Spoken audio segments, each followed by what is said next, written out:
All right, so we ended last session. Oh wow, you're really getting into this. Holy fuck. The party met Tariq's family, and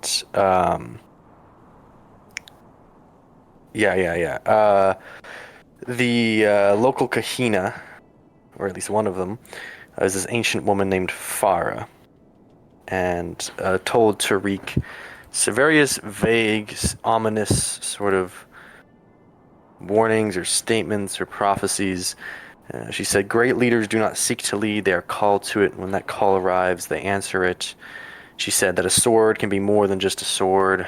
There's more than one way to win a Mubaraza, and that the masked man knows of what she speaks. Um, and then Roke accidentally caused her death or at least indirectly caused it by Yeah, I was giving gonna say. his strange blade Fjallraven to her, and it ended her. They then met with Tariq's brother, the last member of Tariq's family that hadn't met, Milak, the new elder of Jatoruk, who was disturbed to learn of the supposed murder of this well-respected Kahina, and as a result, he challenged Tariq to a Mubaraza, telling him that when you kill a man in a Mubaraza, you don't just spill his blood and win his property, but you win all of his titles, including the title of Ka'akar, the Awakener. And set the deadline that Tariq would have to meet Milak when IU is highest in the sky tomorrow. And he told Tariq that if he does not accept, Milak would use his power as elder to banish him and the rest of his party from Jatoruk from this day onwards until the end of days. And anyways, things are going pretty well. Or in other words, things are going pretty well. So it's for the a quarter away from the 15th hour of this 91st day of our journey.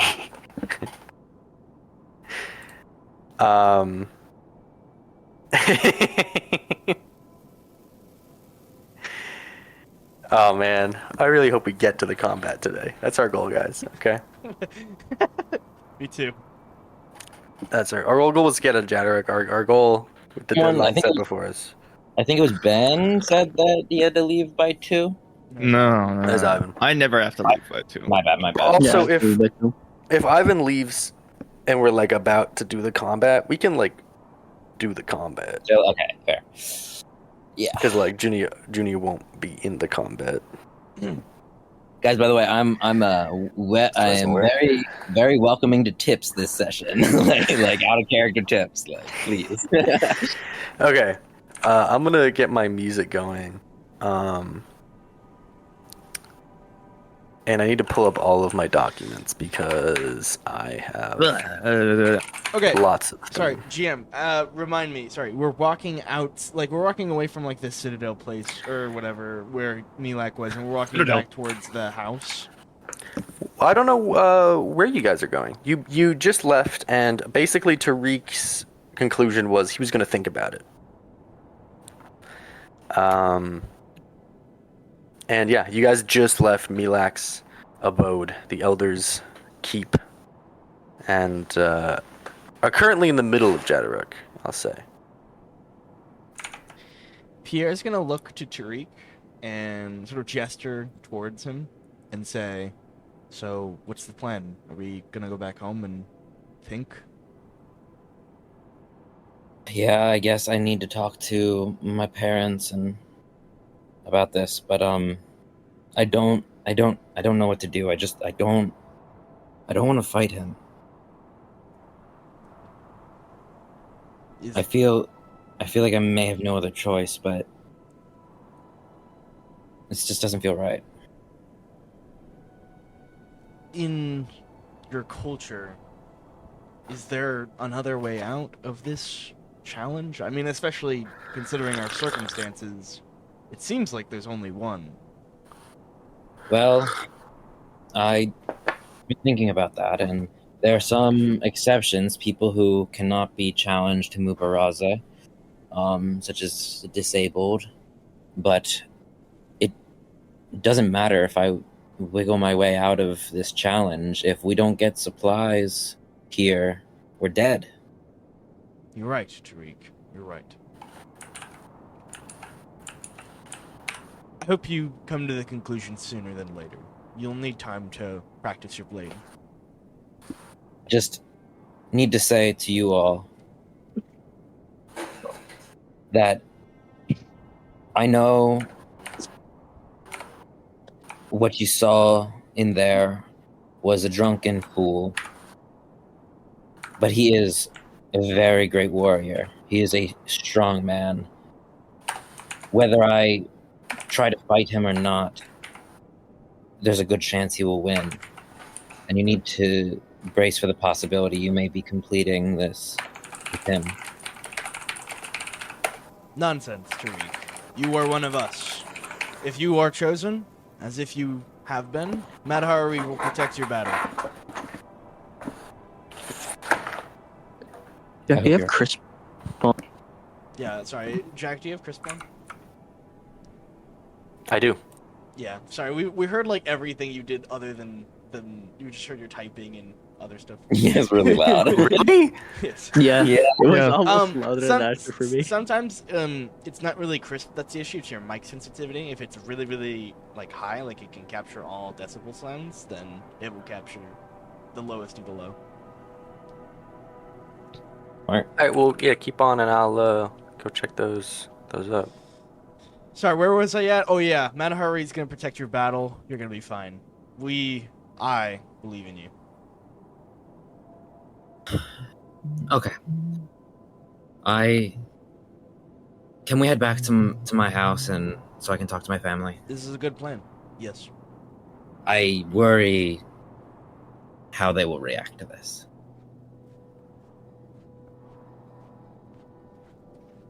We head towards my house. Yeah. Unless anyone has anything to do. Actually, Tariq's gonna say. Actually, before we go, does everyone have clothing yet? I do not. I can't tell your point. I also haven't eaten. So I was trying to point to Roke. I Got it. haven't eaten, or gotten clothing, or rested since we arrived. Right. Yes. Me neither. I have, as you can see, some sort of desert apparel, but it's pretty worn. I probably should try to get something new as well. I don't. Do we have much left to trade? I might. I don't think so. I think me, Can you Pierre, and Can you not Red. ask your family? Yes, I will. I will ask my family. Otherwise, may have to wait to hopefully have this resolved by the outcome of the Mubaraza. But let's see. So All then we right. head back to. You return to Tariq's home.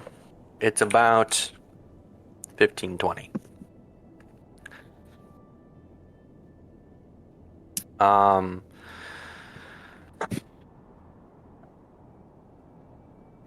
When you arrive, you see sitting on the porch is, if I pull up Tariq's doc real quick and check the names, yes, you see Urim, the brother you met in the desert who was leading the hunting party, sitting on the porch in a chair. Seems he has a bowl that he's sipping something out of. Urim, brother. Are our parents here? I need to speak to them urgently. Aye, is anything wrong, brother? Yes, but I think it's best to explain it all at once. Would you come with me? I'm short on time. He quickly finishes the rest of the water in his bowl and steps and follows you into the house. Inside, you see. Trying to think of what they would all be doing. Well, it's Udi. It's Udi, and then, Brahim and Camila. If they're like farmers, they could be like peeling vegetables or milling something. It is true that they are farmers. Yeah. Brahim and Camila are sat in the kitchen together, peeling some of the crop, and throwing the skins into a barrel. And you see that Udi is you see that he is I'm not going to put him out in the fields because you want to talk to all of them. He's also in the kitchen helping out.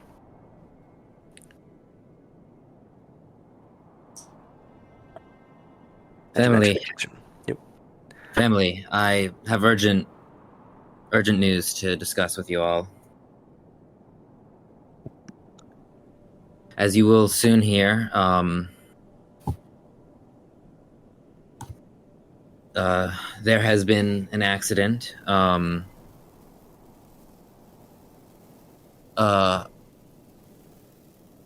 talking to our Kahina,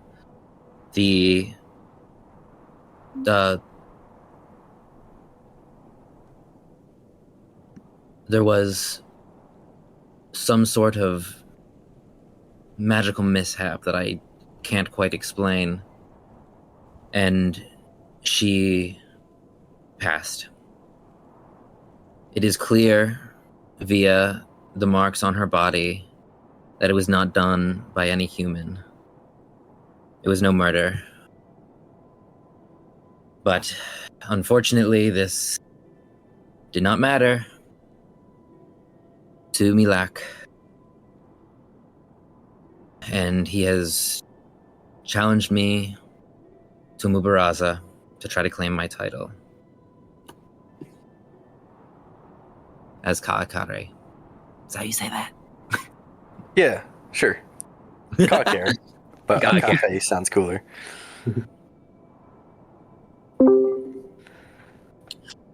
And I frankly don't know what to do. I was hoping that I could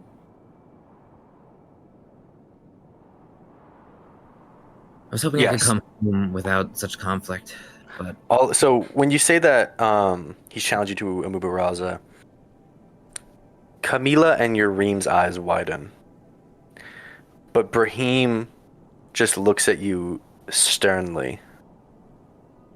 And Udi sort of lowers his head. But Brahim looks unsurprised, or at least unfazed. he has given me until tomorrow morning to... That's what it was, right? Till tomorrow morning. Tomorrow noon. Tomorrow noon, got it. He has given me until tomorrow noon when I must make my decision. And I don't know what to do. I know our tradition says that I must fight him, but it can't be an honorable thing to kill one's brother. I feel so torn. But my party's doomed if we leave without aid and materials, so Tariq, Brahim says, your father. What do you mean you don't know what to do? What choice to take? you're right. It is little choice. I understand, Father. But and I know how you feel about the traditions, and I know how you feel about all of this, but Can you not at least understand why I'm torn? Why I'm upset? I don't want to kill him. He's my brother.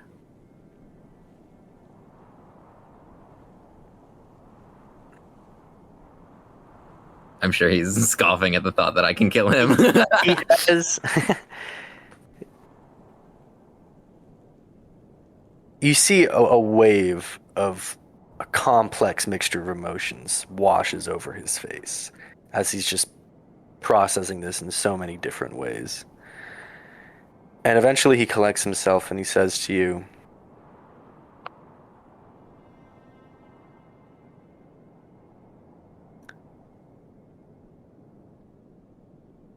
"It was dishonorable of him to challenge you, but it is his right, and you must meet that challenge, Tariq."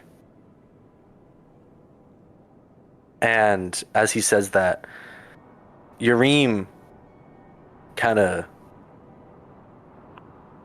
looks at him frantically and takes a few steps forward and says, "How could you say that, Father? This is Milak we're talking about. And Tariq, you would really watch one of them die over nothing?" And Brahim looks at him and just yells out. He says, "Silence!" And he points and he says, "Leave us, Yareem, before you dishonor yourself further." And he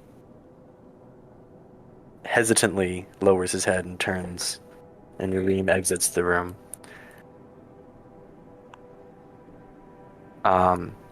And you see Camila is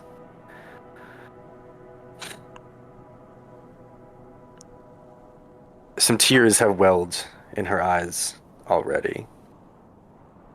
But she closes them, and you see her focus and wipe them away before regaining her composure. And yeah. I say, "Now's your time to speak, Mother. I understand you may feel it's not your place, but if this happens, it's final. Speak now."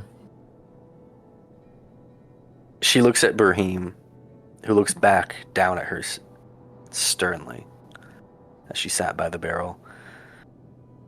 And she stands, dropping the vegetable in her hands, and it plops onto the wooden floor with a thud. And she stands and briskly walks out past everyone. And leaves the room. There's a deafening silence in the room when she does that. Standing around awkwardly. I turn to my father, Raheem, and I say,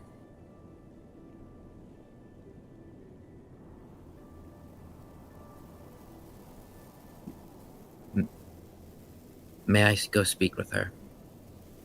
I think I know what you will say. I'd like to hear her thoughts."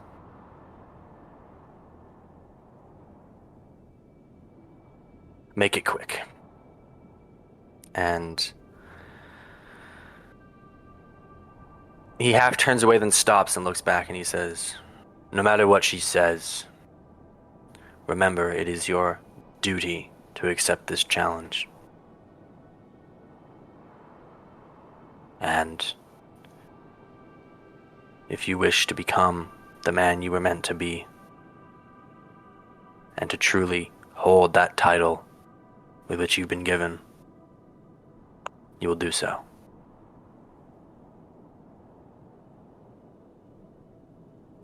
And he sits back down, and he summons Udi over, who sits down with him and continues the work him and Camila were doing.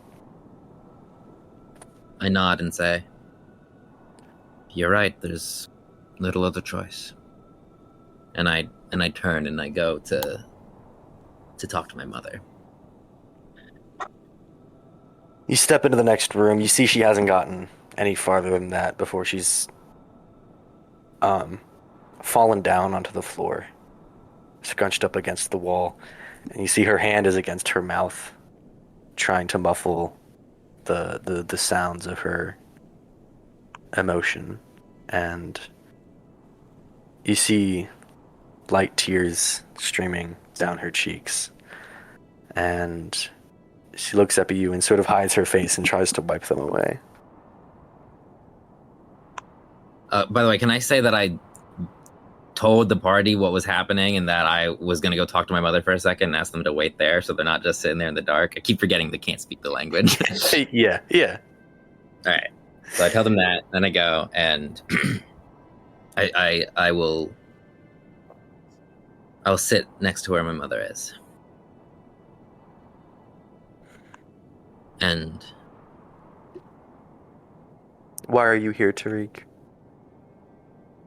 because you won't be able to live with yourself if you don't say something. Even if you can't stop what's going to happen.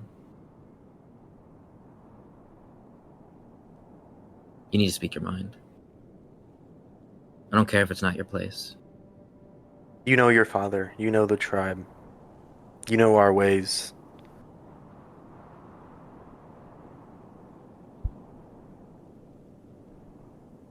And her voice sort of chokes.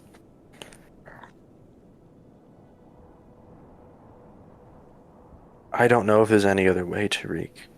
Milak is elder. If you do not give him what he wants, then he'll. And she stops, unable to speak any further after thinking about what he wants. I understand the situation, Mother. And I understand that how you feel changes little of what I have to do, what has to happen, but tell me how you feel. What if How it I could be? feel? You see, her hands are trembling a little bit. And she says, no matter what happens, one of my sons will die. My firstborn, or you. There is no in between.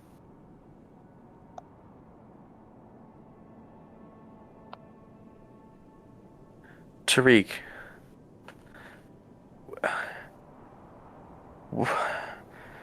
what if I gave you everything we had?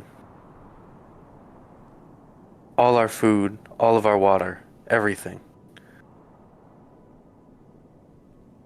What if you left?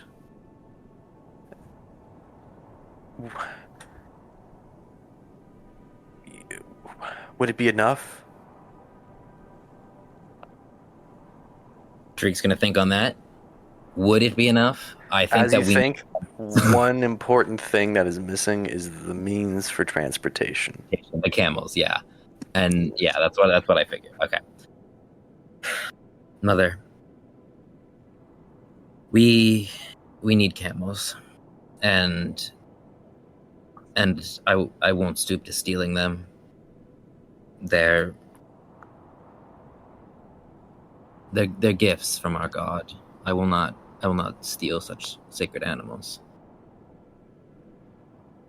What if we found you camels? And we give you food and water, everything we have, and I went to the market and we took our camel and we bought 4 more and you left in disgrace, but alive.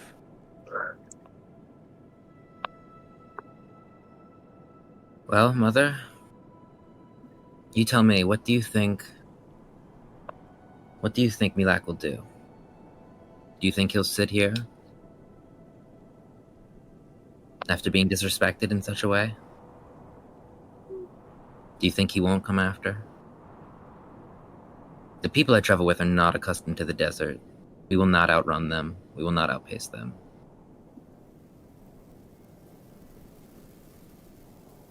If you think that Milak will leave it be, truly, then maybe I'll discuss with my party. But I find it a slim chance, unfortunately. Her eyes widen in horror. She places the palms of her hand into her forehead and digs her thumbs into her temples and shakes her head in disbelief as she processes the situation more and more before she pushes against the wall and stands up with trembling legs and runs out of the room and into her and Brahim's bedroom, and she slams the door shut.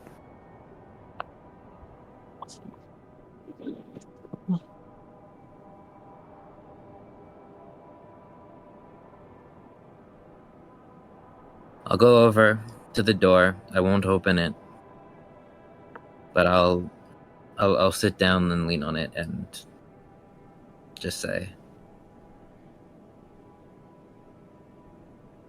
Mother,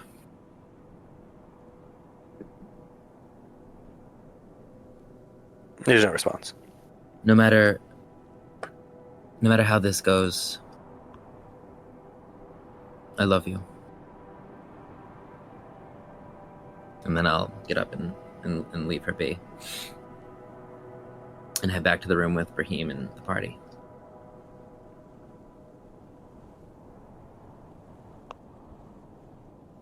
When you step inside, you see that Brahim is no longer there.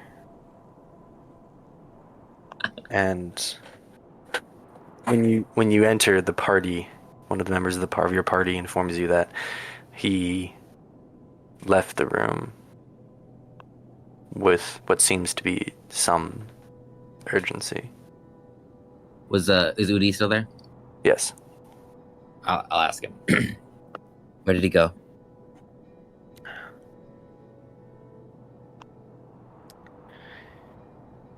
He shakes his head. I don't know, Tariq. It's fine, I do. He went to counsel his favorite son on how best to kill me. It's fine. Best I counsel of my own. I turn to my party.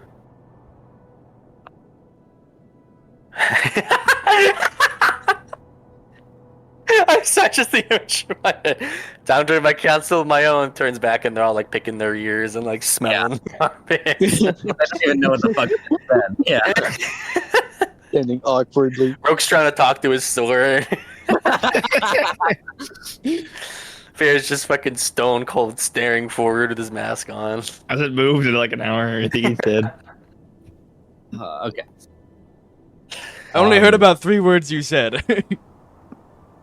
Well, I think for the very little you know about my family, you can assume what happened.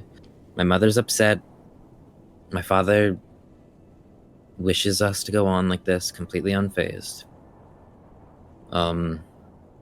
But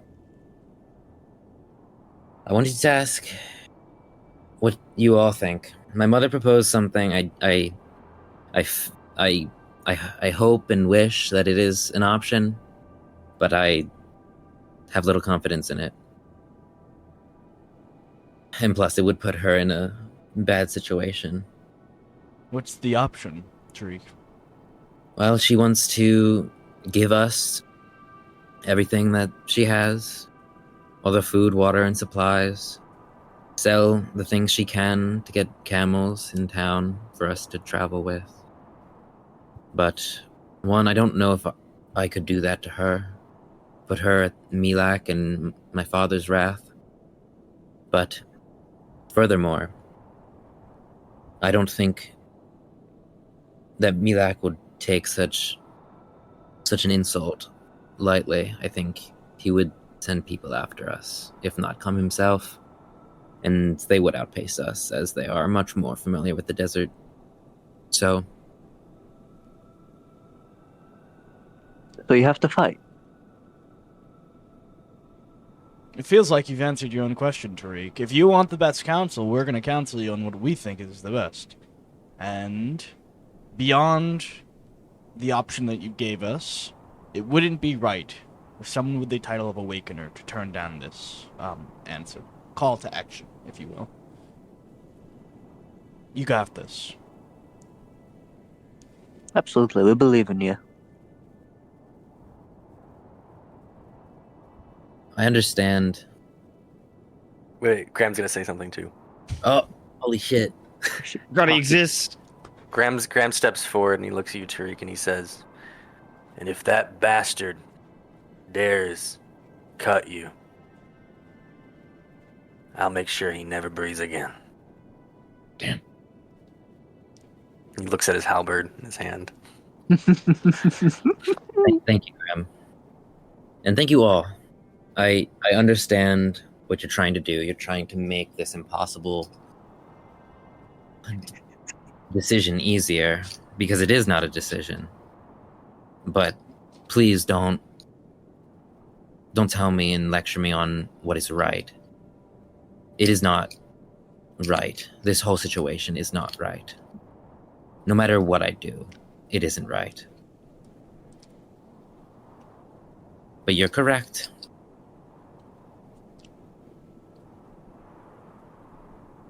It's the only thing we can do. So Okay. I guess the counsel I'm truly seeking is, how do I win? Tariq, I'm glad you asked. I have been thinking about this since Milak made the challenge to you.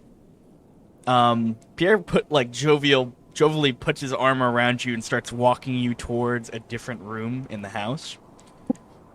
And he reaches into his pocket and presents something in front of your torso that no one can really see unless like other party members like Graham. And he reveals the poison that he's concocted over the westward wall. You see, this here is a toxin. When applied to a blade, and when that blade enters someone's bloodstream, well, I'll spare you the gruesome details. This will severely put the odds in your favor. Here, I understand what you're doing, and I understand the enormity of what's at stake. But how can I do this? How can I do this to my brother? I already feel like a dishonorable fool for being in this situation in the first place. Even if I win somehow, this whole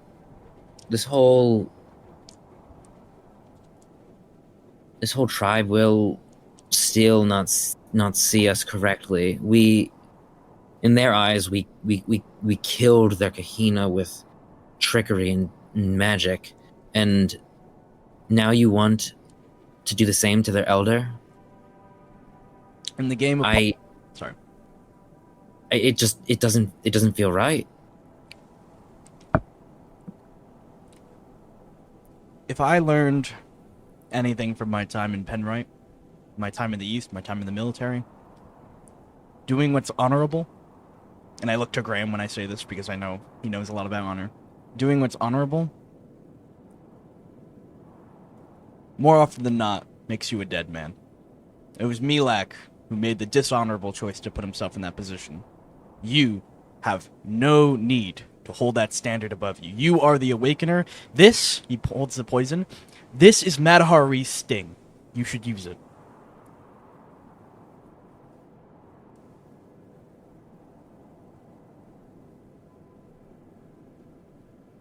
Tariq's face is obviously extremely conflicted.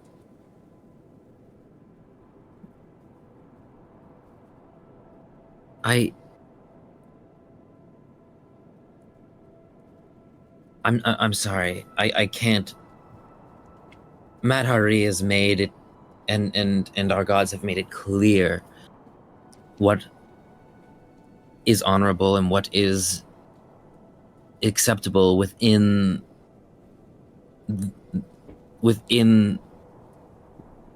a Mubaraza, and if I'm to truly believe and fight with the confidence that my gods are at my back, I must believe I'm fighting with honor. Notice how I said believe. If that is how you feel, Tariq, I'm willing to accept that answer. But, at the very least, please take this time you have to train. Get more familiar with your blade. If I know you're comfortable as you are, but you haven't swung it in a while. Yes, I will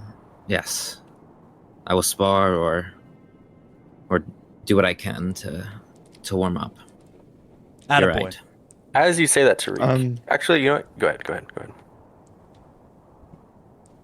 I would like to pull Pierre aside, perhaps privately, like actually privately, because I have a question, and I think it'd be cool if it was Oh wait, didn't Oh, Okay. shit. Hey, gang. Did I overhear any of it?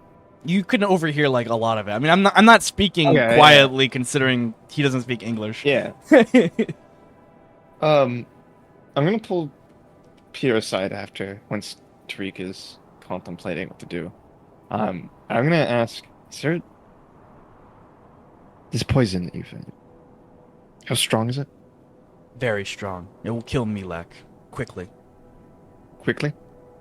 Oh, quickly. This is something the GM might be able to answer, maybe. Do you have any confidence that you could make something slower, dilute it, and then have an antidote ready? Why do you ask? Well, I think Tariq refuses to fight honorably. Or to not fight honorably. So what if they put them on the same grounds? Both of them have their weapons poisoned. But when Tariq is poisoned, we cure him. When Milak is poisoned, we let him die. I I don't think Pierre has. Yeah, go ahead, Pierre. Okay. I should tell you this, Roke.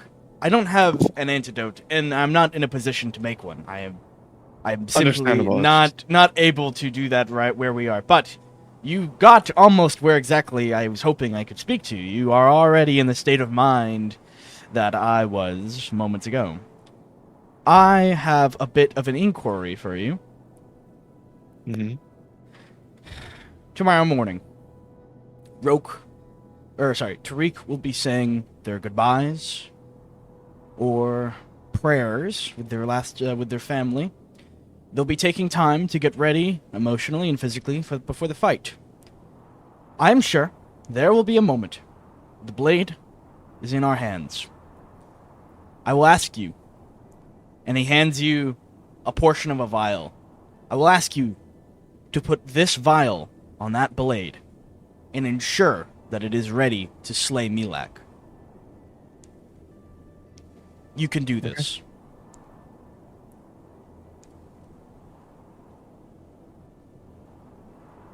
Sounds good to me.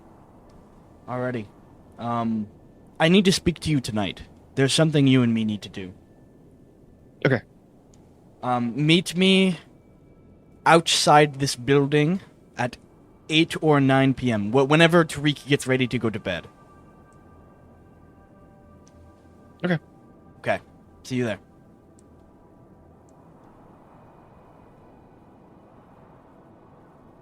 Okay. Pierre and Roke step aside. Tariq and Junia. What are you gonna do? You see them step aside and is Graham still here? conversation. Yeah, Graham's chilling. No, he's Okay, right I there. want He's to in the say- stall. I want to say. Oh wait, Tariq went to go piss. Fuck. Wait. I need like Tariq here for this. Well, kind of. What are you gonna ask? I'm back. I was gonna propose. All right. What? Junia has something to say. No, your blade, Tariq. Do you think Graham could take a look at it? I feel you're an accomplished blacksmith, right, Graham? I look at Graham.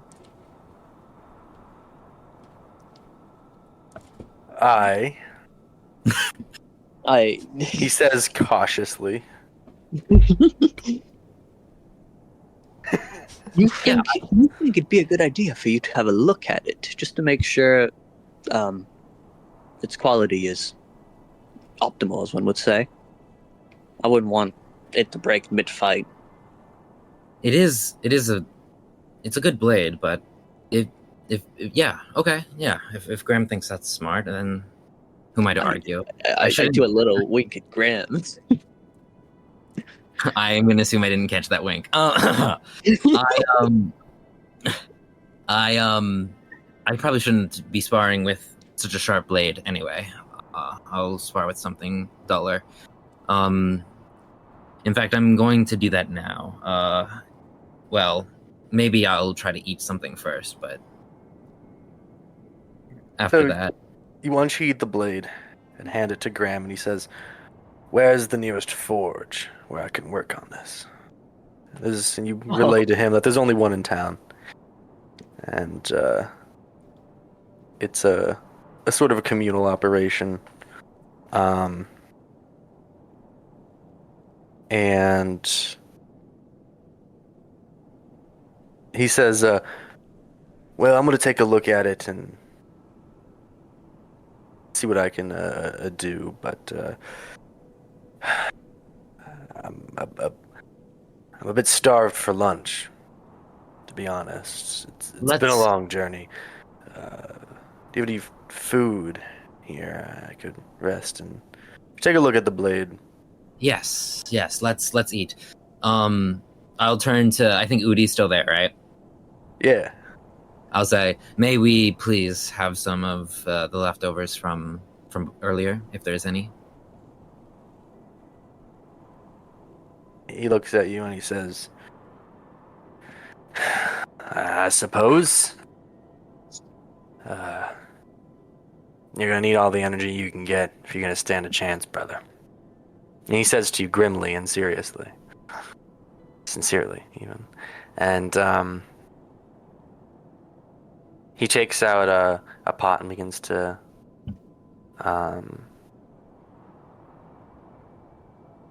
heat it over a furnace.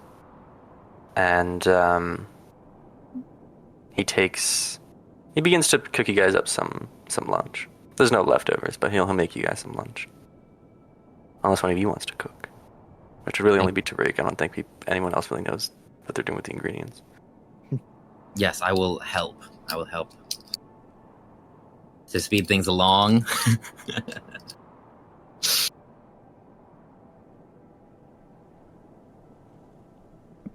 Okay, yeah. So you guys eat. Anything to talk, say, or do before we move on? I'm way too tired for that. Not in real life, in game. Okay. Yeah, Pierre? Junia, Aye? how's your bow arm feeling? Take a couple shots. No problem. I think for the future, since we have the time today and tomorrow, maybe get a little practice in before we travel to the Citadel, the capital. I'm sure we're going to encounter something we'll want to shoot. Yeah, I'll have to be careful. I only have a limited amount of arrows, however. Of course. Mini frame break. Tariq will hear this and say, we probably have some sort of cushion you could use that would save the arrowheads. That'd be appreciated. I know I don't normally do this, but I'm worried about our safety. Genia, I would love to talk later about how you're feeling capable for hunting. Like later tonight, perhaps. I have some things I would like to clear up, but perhaps later tonight you'd be open to talking about how you feel about hunting in the wild. You want me to help you find some herbs as well, I would assume? I mean, I would love. Yes, Yes. All right. Yeah, you get the idea, the feeling that whatever plan that was, Tariq wouldn't be cool with. So do that without Fast Tariq. forward. Lunch is made. You eat lunch. Graham heads out to the forge. On his way, Pierre meets with him privately and asks if he can come. And Graham says, "Yeah, sure." And Wait, can I go too? Roke sees Pierre meet with Graham privately and sneaks behind and says, "Can I tag along as well?" And Graham says, "Yeah, sure." And he's such an innocent little dunce. The two of you follow him. The three of you head out to the forge. Junia and Tariq, I imagine both you step outside in the harsh heat of the desert and practice your respective weapons. Got it.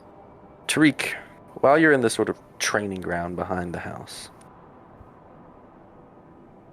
you're practicing your blade, swinging it, warming up. Or you're warming up for some practice, and you hear a voice call out and say,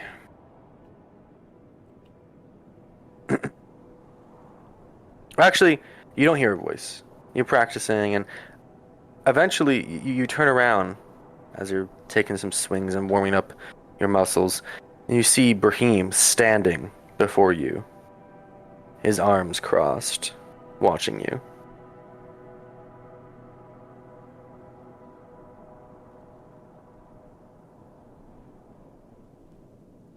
What do you would you like to spar, Father?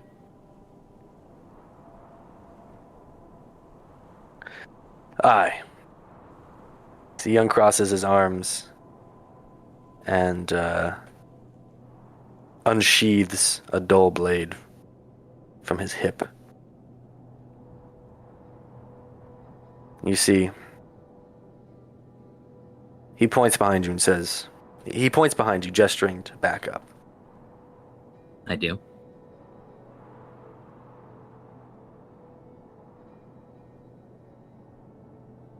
There's something you need to look out for, Tariq. Oh? Tariq has a genuine look of concern on his face, less so because there's something he needs to look out for him, more so because he's surprised his father's helping him.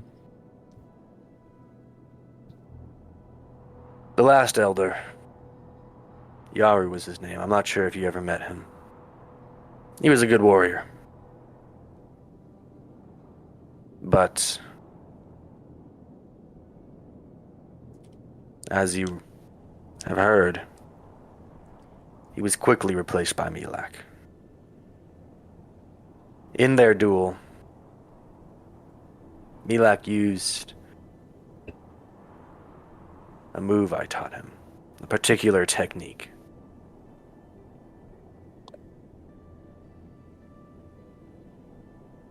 You see, he used his sword to spill the sand into his eyes.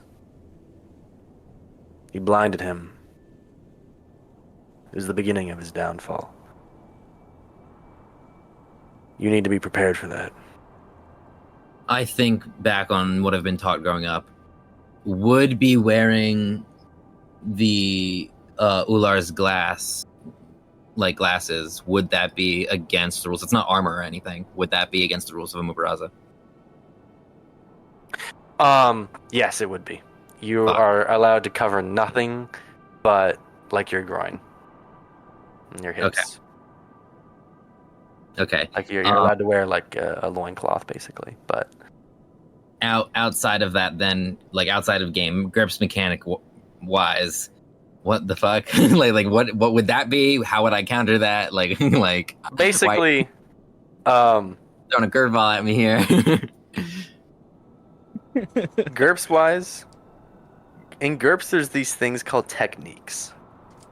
Techniques are basically special skills that are like sub skills. So usually skills default to stats like dexterity or IQ. Techniques usually are based off of other skills.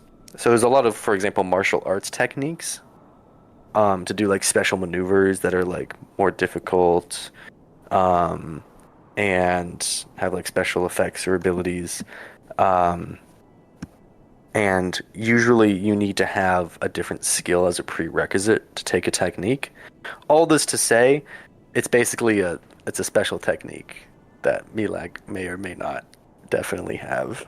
I'm so glad I knew about this when I was practicing and looking over the rules. This is my first combat fucking ever. God damn it! I'm not blaming you. I'm not blaming you. It's not okay. Hold on. Unironically, out of character, it's not that bad. It's not terrible. Okay. It's not that bad. That's good. Okay. But this is the GM giving you a warning. Okay. I will Go for it. Let's keep it going. I'll go back in character. That is that not seen as dishonorable, Father? At least in a Mubaraza? He shakes his head. No. Well, I thank you for warning me of such a thing. I genuinely, I appreciate it. And if you would tell me, is there any way that you know of to counteract such a technique? Well, seeing as you'll be using only your blade, protect your face with your hand and your blade. They'll catch most of the sand, but really, you need to be prepared. You need to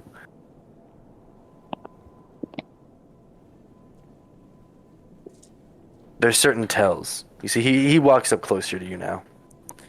There's certain tells that show when he's going to do it, and you need to be prepared to move out of the way, to jump back out of the range of the sand. Got it. And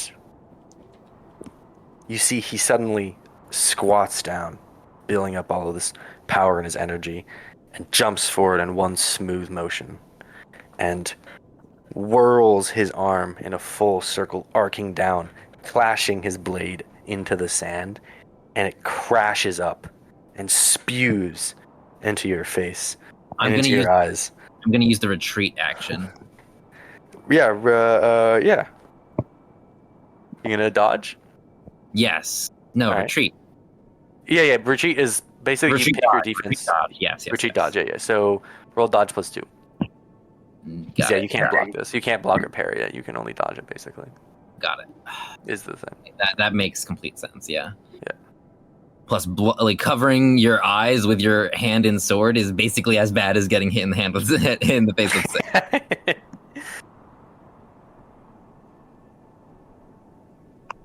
With high yield explosives, if you had some.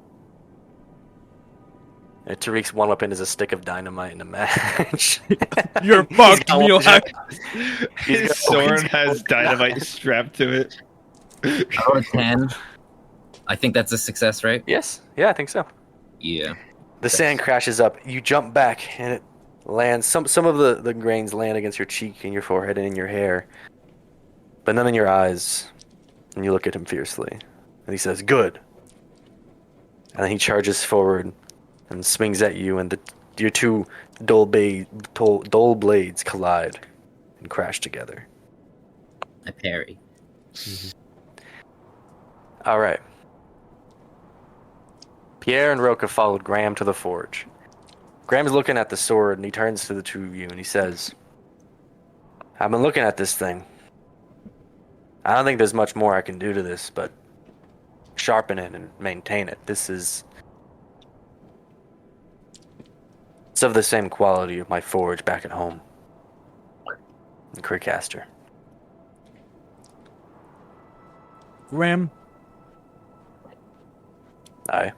I know you and I haven't always saw eye to eye.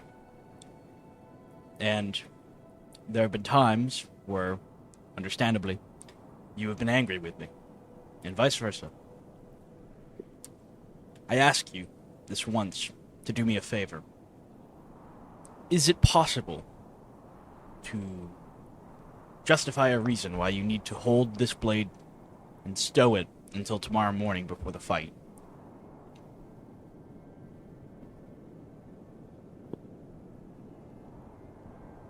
Why? I reveal one of the vials from my bag. Have you seen this before? No. I've sort of cooked up a name for it. It's called Madhari's Sting. This is a toxin. When it enters your bloodstream, your body will violently try to resist it. Most people don't last more than a few seconds. It's highly lethal. If He takes a step back from it. Tariq were to stab Milak with this, the fight would be over. No more bloodshed, no more risk. It could end peacefully. Well, only as peacefully as it can get.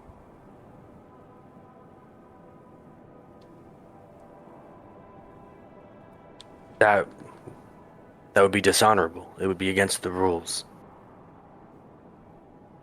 It would be unfair. Look to me, Graham.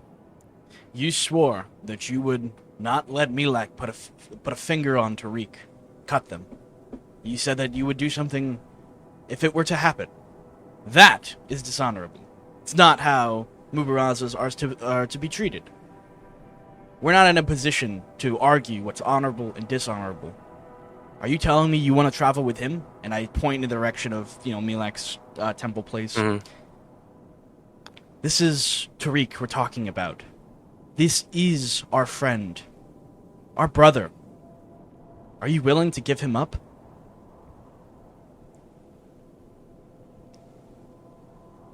No. But it's not right. It's not right. It's not at all. But we must do things. We must take action if we are to achieve this prophecy. You have to understand this. I see now. That's why the two of you came here. I will not succumb to your trickery or skullduggery. Tariq will win this thing fair and square. He's a great warrior. We've been through worse. If he can survive honored, he can survive one punk Westerling.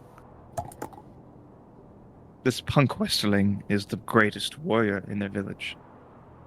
Until he meets Tariq on the field.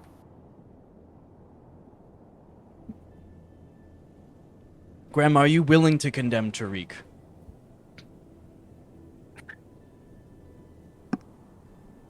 I will hear no more of this. And he turns and he leaves for the forge. This will be on your family name. If it doesn't play out like it should, it'll be your name. It'll be you. I want you to know this. He keeps his back turned to you. He doesn't even look back and he walks away. I look to Roke. Roke's just gonna shrug, start walking back. Before we head back, there's something I should ask. What is it? I'm still not completely done with my plans. I had a few things I wanted to speak to you about. Should I move Quinn out so Quinn doesn't know? I'm not going to be talking about them until later this session. Okay. Ugh. Okay, so then continue. You're still good to meet me tonight, right? Is now not a good time? No, I want Junia to be there. It's important that she's there. Yes, I'll meet later. Okay. All right. We'll fast forward to the night.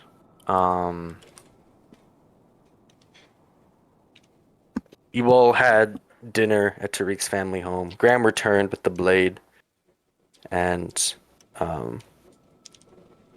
returned it to Tariq. And Question. yeah.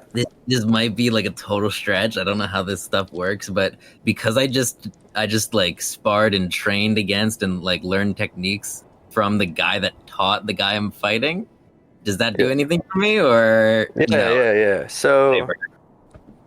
yeah. I was thinking about that too.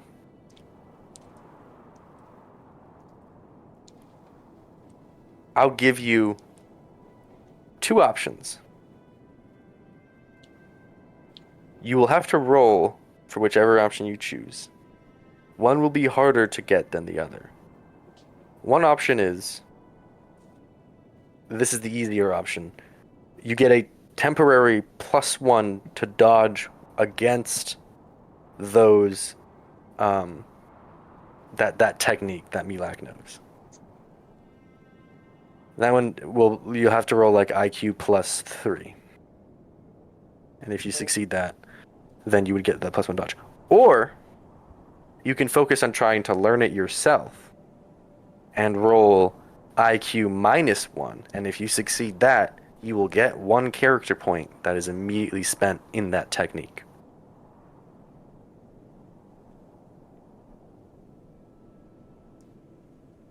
What do you guys think? I think the first option is probably safer. I think the first option is the safest No, bet. the first Also, op- because it doesn't entirely help you to be able to also to perform do the it. technique. Yeah, that's what I'm thinking. Okay, so I'm gonna. Also, while you were training with Brahim, he showed you that one of the one of the important aspects of this technique is that it has a range, right? Usually a blade can only reach out so far, but doing this, the reason he invented this technique is because he wanted his blade to reach farther, right? And he says that he had the idea of using the sand to extend the reach of his blade. All that to say, it'll have a greater range than reach 1. So basically, Milak can use that technique if you're farther away than 1 yard. Fuck. Okay.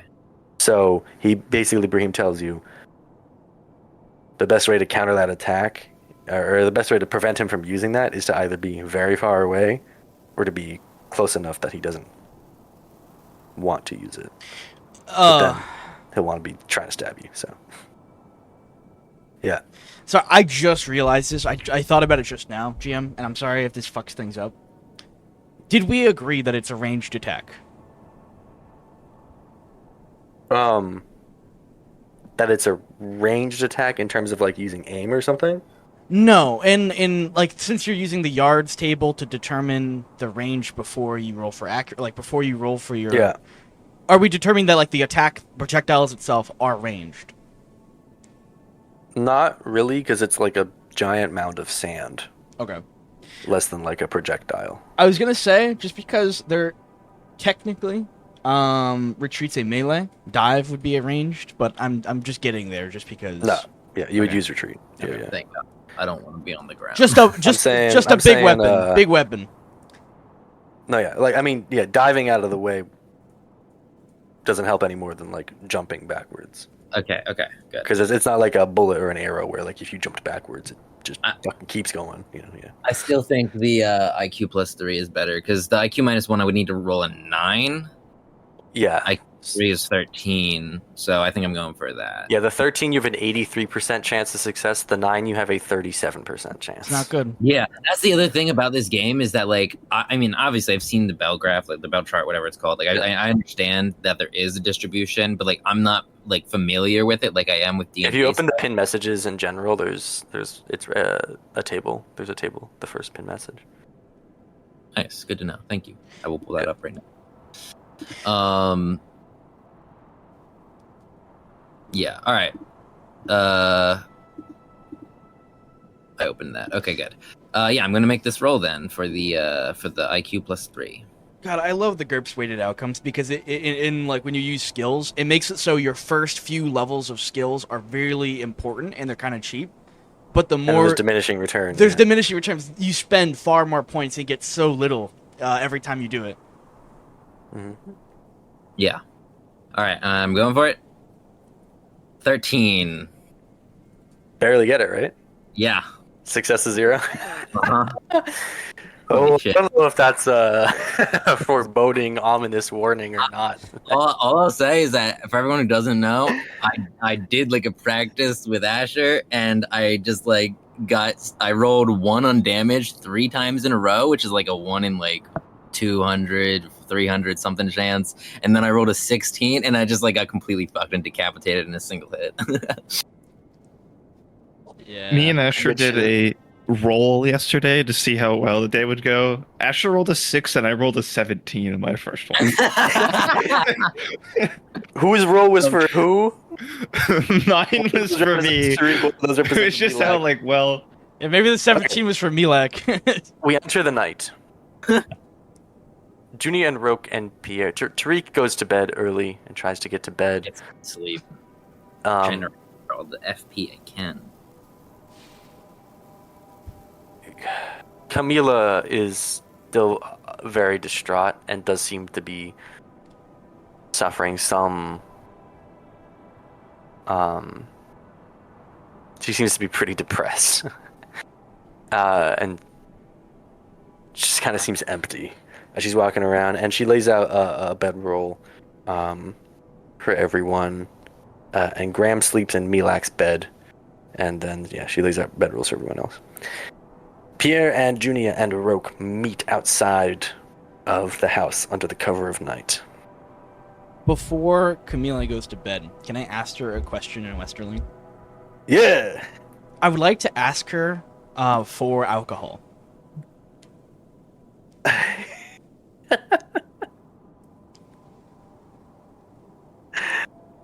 Okay, roll IQ +3. Okay. Roll for 16. Oh, I forgot you have a crazy high IQ. 14 out of 16, success or 2. She looks at you and says, "Oh, sure." And let me hold on. She gets you basically some kind of, it's kind of the equivalent to ale. Okay. Cool. I'm gonna Yeah. like, does it come in like a cup or like a bowl or something like that? Sorry, a really loud ad just played in my music on YouTube. What did you ask? Does it come in like a cup or a bowl or something like that? She takes out a small, like, basically equivalent to a keg. A small little, like, like wooden barrel. It's like half full. And she, like, opens it up and takes a cup. She actually takes out 2 cups and fills them both. And hands you one and keeps one for herself. And she chugs it down. I'm gonna immediately grab some of the sleeves of parchment from my bag and just sort of top off the cap of it, essentially, of the cup, and I'm gonna walk out. I might say thank you in Westerling. You leave. She turns to you and says in Westerling, like, "Where are you going?" And I tell her in Westerling, I'm going to fix this. If you want me to roll for it.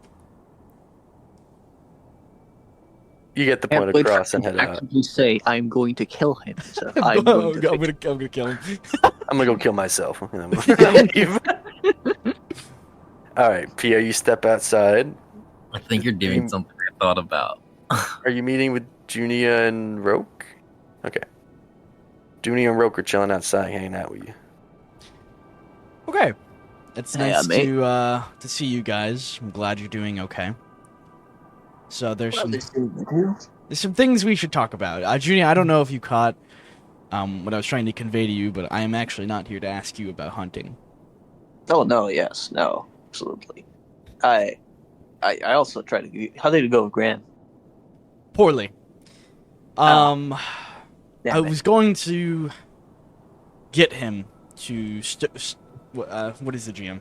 I just want to give context. By the way, Graham does have Code of Honor, and it specifically says he's not allowed to take advantage of any opponent in any way. So I was like, "Yep, Yeah, he not." That's fair. That's fair. I said the wrong name for it, but that's what I was trying to say in general. I was like, yeah, for the few sessions that I played Graham, I knew this wasn't gonna go well.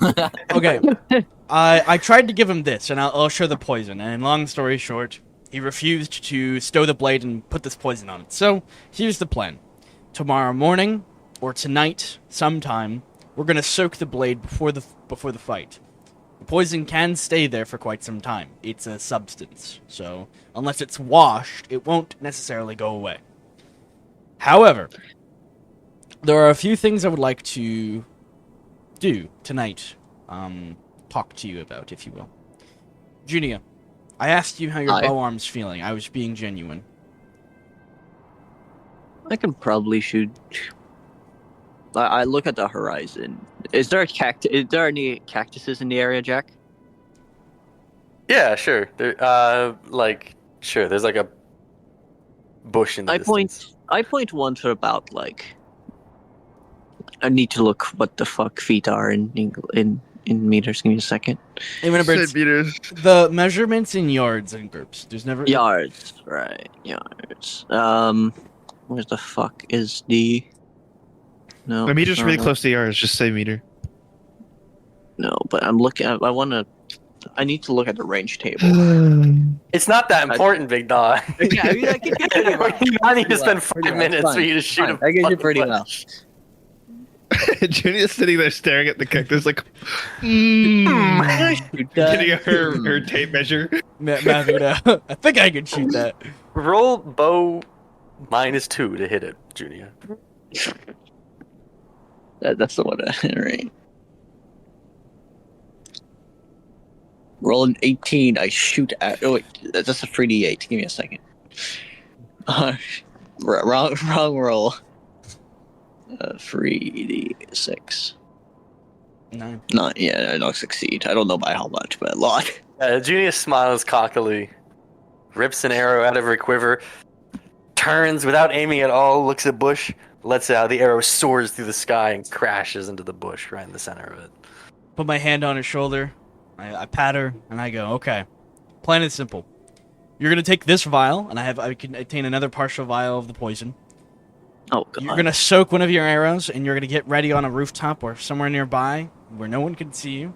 I trust that you can figure this out. You are great at climbing.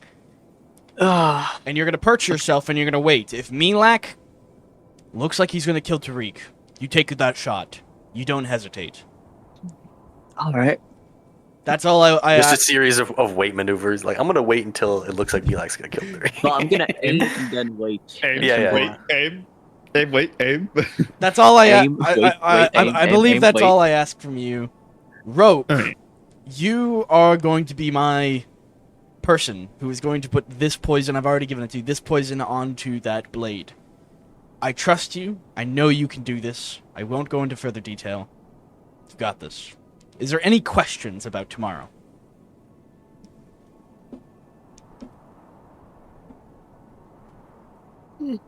Okay. Not at all. Tonight, I'll be attempting something rather dangerous. If you do not hear from me, please do not prevent the fight. Keep going. I will be okay, but I'm making sure that we get the chance we need to survive and win this, and for Tariq to win. So, all I ask from you is if you don't see me tomorrow morning, you do not panic, you do not show fear, and you, more accurately, do not make Tariq nervous. Make them confident. Make sure that they are willing to fight. If they go into a panic attack during the fight, before the fight, we will not be in a position to win. You understand me? Understood. Okay. It's been a pleasure speaking with you. Please take the time you need to perform these duties tonight and tomorrow. Kahabula do. What the fuck does that mean? Check. Kabula do. Jack messaged me that, and he in parentheses that means okay shit ass in West Point. That's really funny. Okay. I Lovely. sort of feel like Pierre's about to do something that I was thinking about doing, but All right, Pierre, let's go do that thing that Quinn was thinking about doing. Yeah, let's go do the thing that Quinn was thinking about doing. Okay. Roll, see if it happens. No, I'm kidding. y'all are so mean. Okay. I would. I would like to take out my vial of esculent milk and ideally roll something like poisons to put enough into the alcohol to dilute the milk a little, but still instill the exhaustive effects. I think you'll be rolling pharmacy. Okay. Yes. Herbal? I mean, it says to work with noxious drugs, use poisons, but yeah, I think pharmacy. Pharmacy skill and preparing poisons medicine. are both at 16 and 15, so it's not a huge deal. Yeah. Yeah, roll. So you're trying to put in enough escrow milk that it, like, will carry over into tomorrow, make him drowsy. But not so much that he's comatose. I don't want to comatose him. Roll pharmacy. Like you're sitting there and you're trying to go. Pretty much. Get a little dab in there.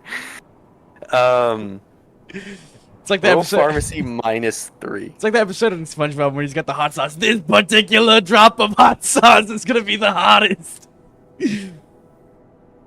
I rolled an 8. I succeed by Enough. 4. Okay, yeah, you prepare your evil fucking concoction, and you swirl the cup around and swirl the milk into the ale. All right. I'm going to walk directly to the temple place where Milak is a resident of. Yes, the elder's abode, as I like to call it. The Elder's Abode.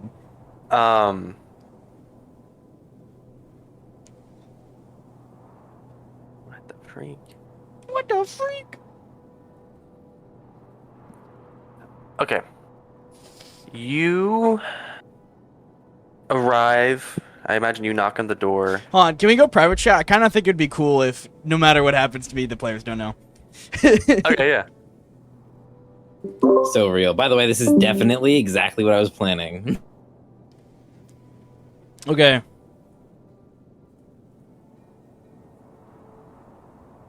Okay. So at like the gates or whatever, what do I got for guards? There we go. Graham Norser, why'd you follow me? In terms of guards,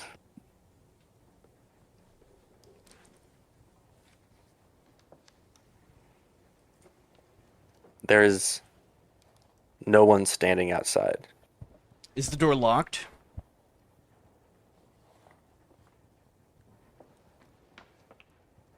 You want to try and open it? Yes. You try the door and it is unlocked. I'm gonna pull it open. No knocking. You push it open and step inside like Luigi entering Luigi's mansion.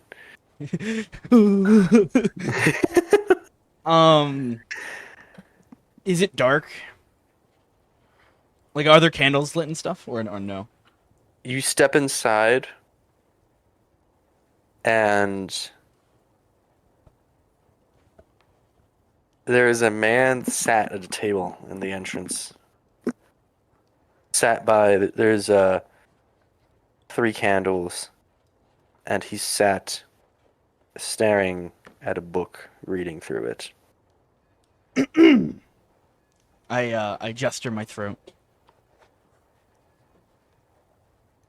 He looks up at you. You can barely see his eyes from the light of the candles. But you do see a long, wispy gray beard Hey, he's old like me. Nice. fall down to about his chest, and long, greasy gray hair. And he looks to you, and he says in Westerling, "Who are you?" In Westerling, I want to say I am a member of the prophecy, Oh, and I wish to see Milak. okay.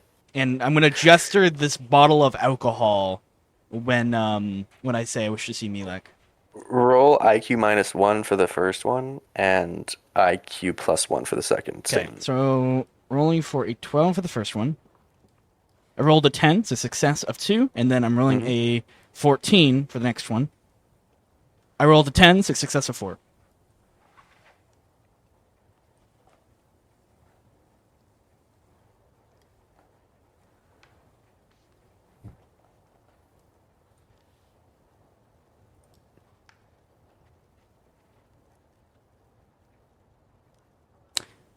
I might also lift my mask so he sees that I'm a white dude. Cool. He stands, and you hear the clattering of a sword sheathed at his hip. Or actually, you actually see that he picks up a sword as he walks over, and he holds the candle up to you to see you, and he looks up at you. He says, "Why are you here?" And he says it slowly in Westerling so that you can understand. You see his face is a bit wrinkled.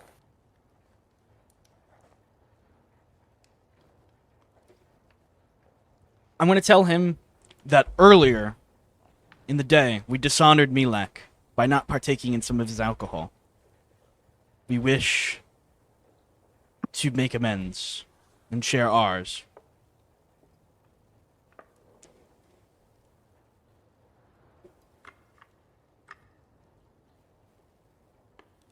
Stay here. And he turns and he leaves up the stairs to where presumably Milak is resting. And after a minute or two, Milak descends the stairs. And he looks at you, rubbing his eyes. He's very clearly unarmored. And he looks at you and he says, "Something in Westerling that you don't understand." And then he says, "What are you doing here?" Essentially. With my left hand, my right hand's holding the cup. With my left hand, I unsheath the blade and I drop it on the ground. And I gesture towards the cup and I motion like a drinking motion. And I try to say in Westerling, "I wish to share a drink with you. I want to know more about you before tomorrow, as we may be traveling together." I infer. Roll IQ to see how well that message gets out. 10 out of 13, success of 3. I'm rolling so good. You're lucky. He smiles and says,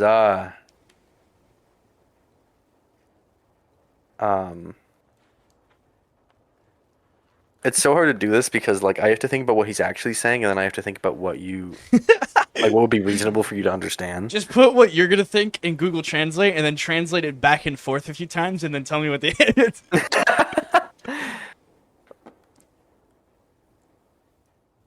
He basically says is like, "You are wise.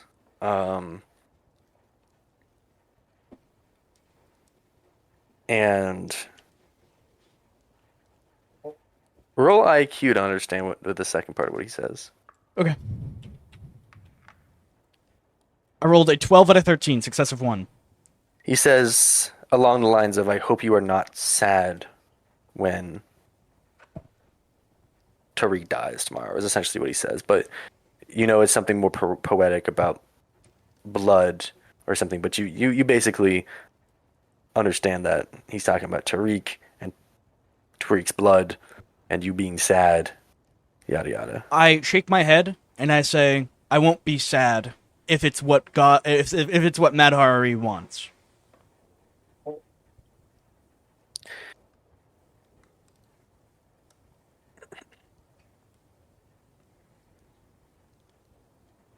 he sort of scoffs. He says, "You Easterners and something like your love or obsession, or reverence for your leader, elder is kind of the word, and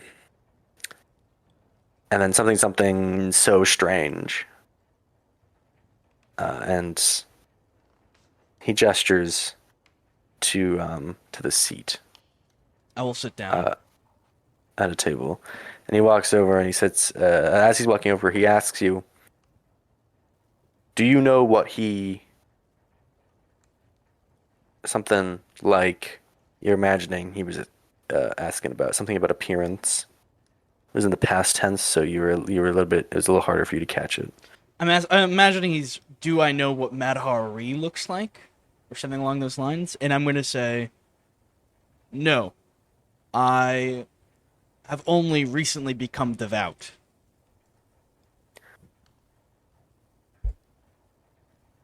And he realizes you're having a bit of trouble understanding his Westerling, so he speaks a bit slower and in simpler terms, and he says,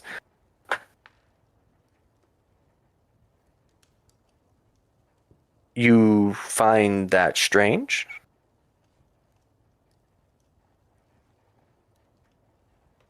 No. I don't need to see to believe.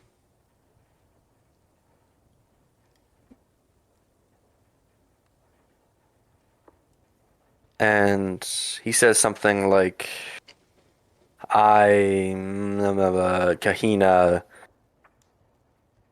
one time, something Madhari.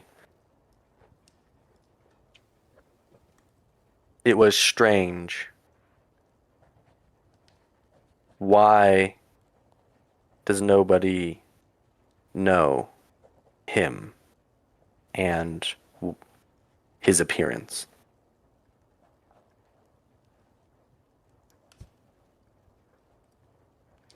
I'm thinking of a good answer. Hold on. Jack.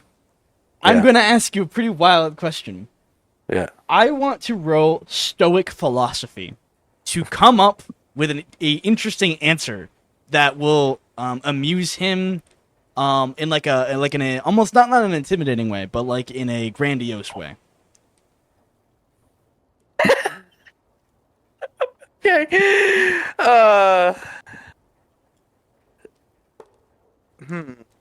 Do you have any like creativity skills or anything? I could potentially roll. These are the social skills that I could really add in here.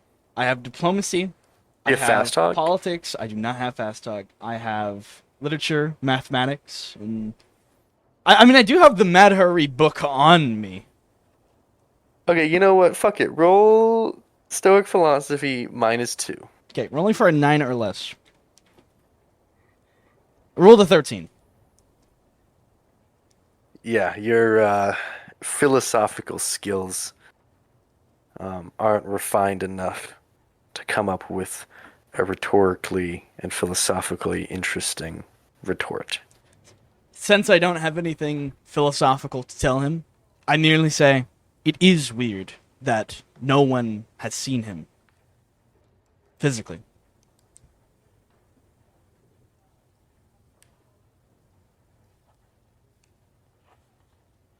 Aye. We have the same thing here with profit. So, maybe it is not so strange. I want to tell him, perhaps you and me and the rest of the prophecy can learn for the first time what these people look like. I roll IQ -1 to try and get all that out. 11 out of 12. Success of 1. You're basically fluent now. And I'm having like full ass conversations. He smiles and he picks up your cup and he looks at it and he sniffs at it. Why only one? Oh, yeah? When he goes to pick it up, I want to tell him that this is from his mother's house. And he smells it. And he says, "It smells like Mother made it." Why only one? He points to it. And then gestures to you. I'll tell him this, and I expect a pretty high IQ roll because it's tough. When I was in the military, there may not be a word for military I've ever heard. Yeah. It was honorable to share the same drink with a man. You could say something along the lines of, like, in my past, or maybe something like in the East. Yeah. It is honorable to share a drink with the same man. Yeah, okay, yeah. I'll say something like that. Do you want me to roll for it? Nah. Okay, cool. Just make up a word. It's just... He holds it out to you and says, "Let us share." I take it, and I drink about a fourth of the cup, and I hand it to him. He looks at it, sniffs at it again, squints his eyes at you.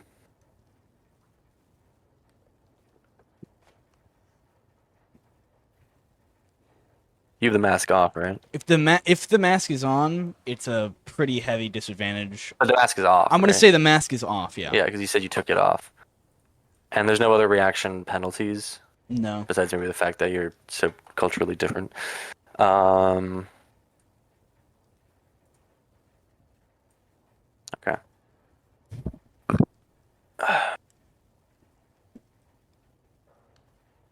He looks at you, and then he takes a drink of similar size and sets it down.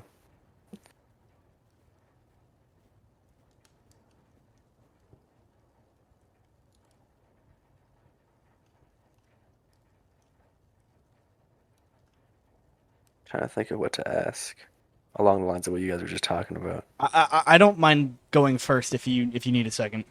Oh yeah, go ahead. I want to ask him when you win, and I specifically say when, not if. When you win, will you abandon eldership to be a part of prophecy? Yeah, roll IQ to get that one out. Tariq's big brain. 9 out of 13. Success of 4. Going crazy on this. I will. He says to you, "I am elder until I die." I'm going to look to him and say, that makes you a strong elder, not to throw it away so easily.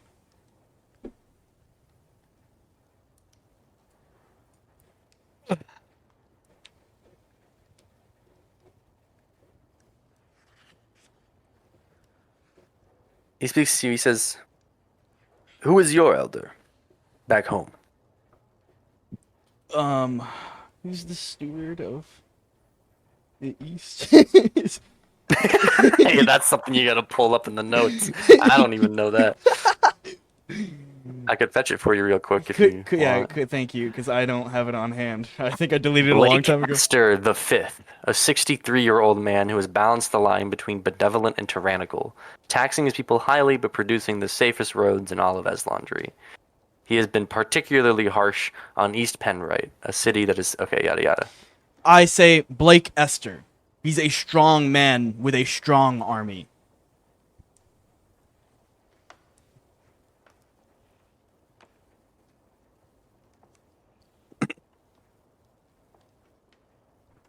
He says to you, perhaps, or maybe when this is done, I will go east and meet him.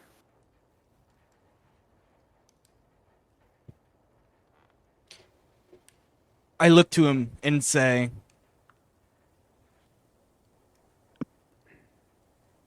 the world will rumble when the two strongest men meet.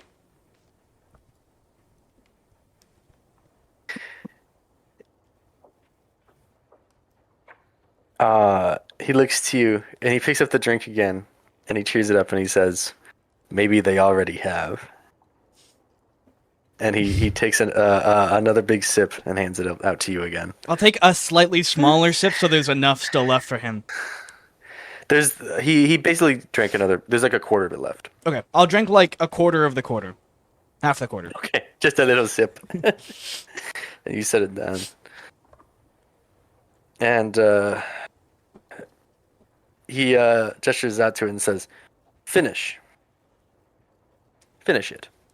I will tell him in the East, it is rude, it is considered rude to have the lesser of two finish a drink first.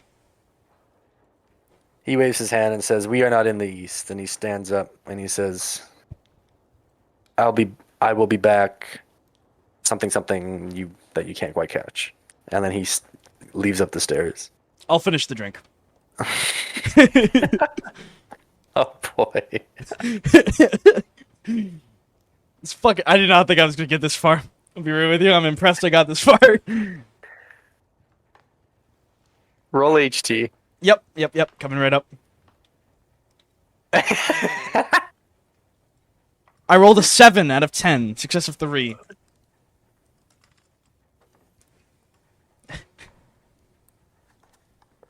I'm rolling fucking well today. I rolled within You immediately feel a bit woozy and your eyes feel very heavy. And you sort of feel yourself being pulled down to the table. You can feel something tugging on your face, just trying to pull it down so that you rest on the table and drift into a sleep, but you resist and fight it and stay awake. It's easy to forget that this isn't melatonin. It's a fucking comatose drug. It's anesthesia. You've had half of a tiny dribble, and it's gonna knock you out. And some amount of time passes, and Milak does not return. Did he fucking fall asleep upstairs? Is that the old dude still there? No, he's gone. I'm gonna go look for him. You head up the stairs, and you see one of the doors upstairs, the largest door, is hanging open.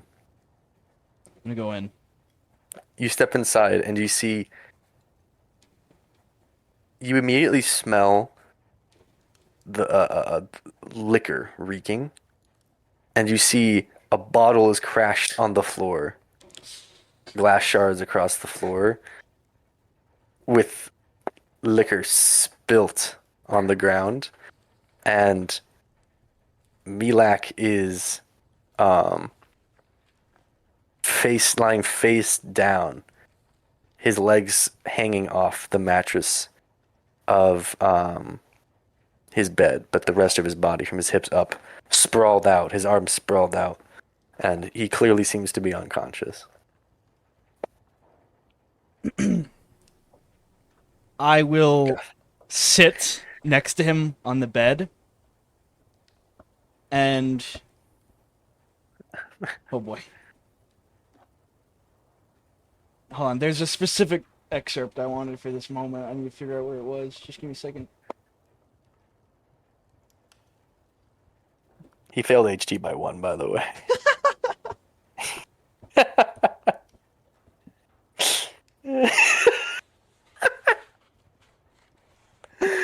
Oh, man.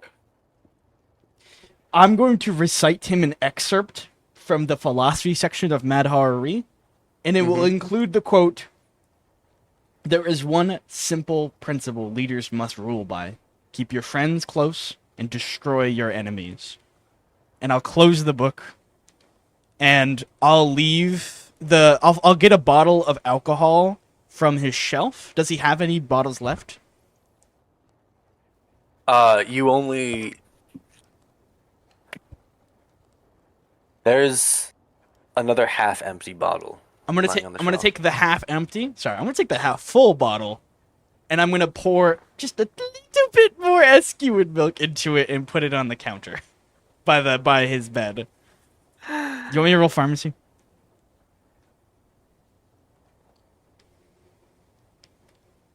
Yeah, roll pharmacy -3 again. I rolled a 9, success. Okay, you put a little bit more Escuin milk in his drink for the morning. And I'm getting out. I'm going back home. You leave. You return home. Oh, fuck me. My heart was pounding. One thing you need to think about. Roll like you. Okay, sure. 11 out of 13, success or 2. Just Pierre realizes he needs to think about something he can do or say in case Milak is under the impression that he was poisoned last night. He wasn't. I'm awake. I'm fine. We drank from the same bottle. Yeah. Okay. And you return home in the night and sleep snug on the bedroll. You go inside and everyone else has already gone to sleep. I actually would like to wake. Yeah, okay. Actually, you know what? Roke is probably not asleep. I would like to Maybe not Junie check. Can you pull Roke into the chat? I want to talk to Roke. Roke, you're lying on your bedroll, Oh staring no. at your rapier in hand, and you hear footsteps enter Tariq's family home at night.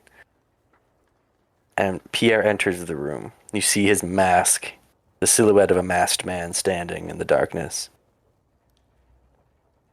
Pierre, It's done. what's done? We'll win this.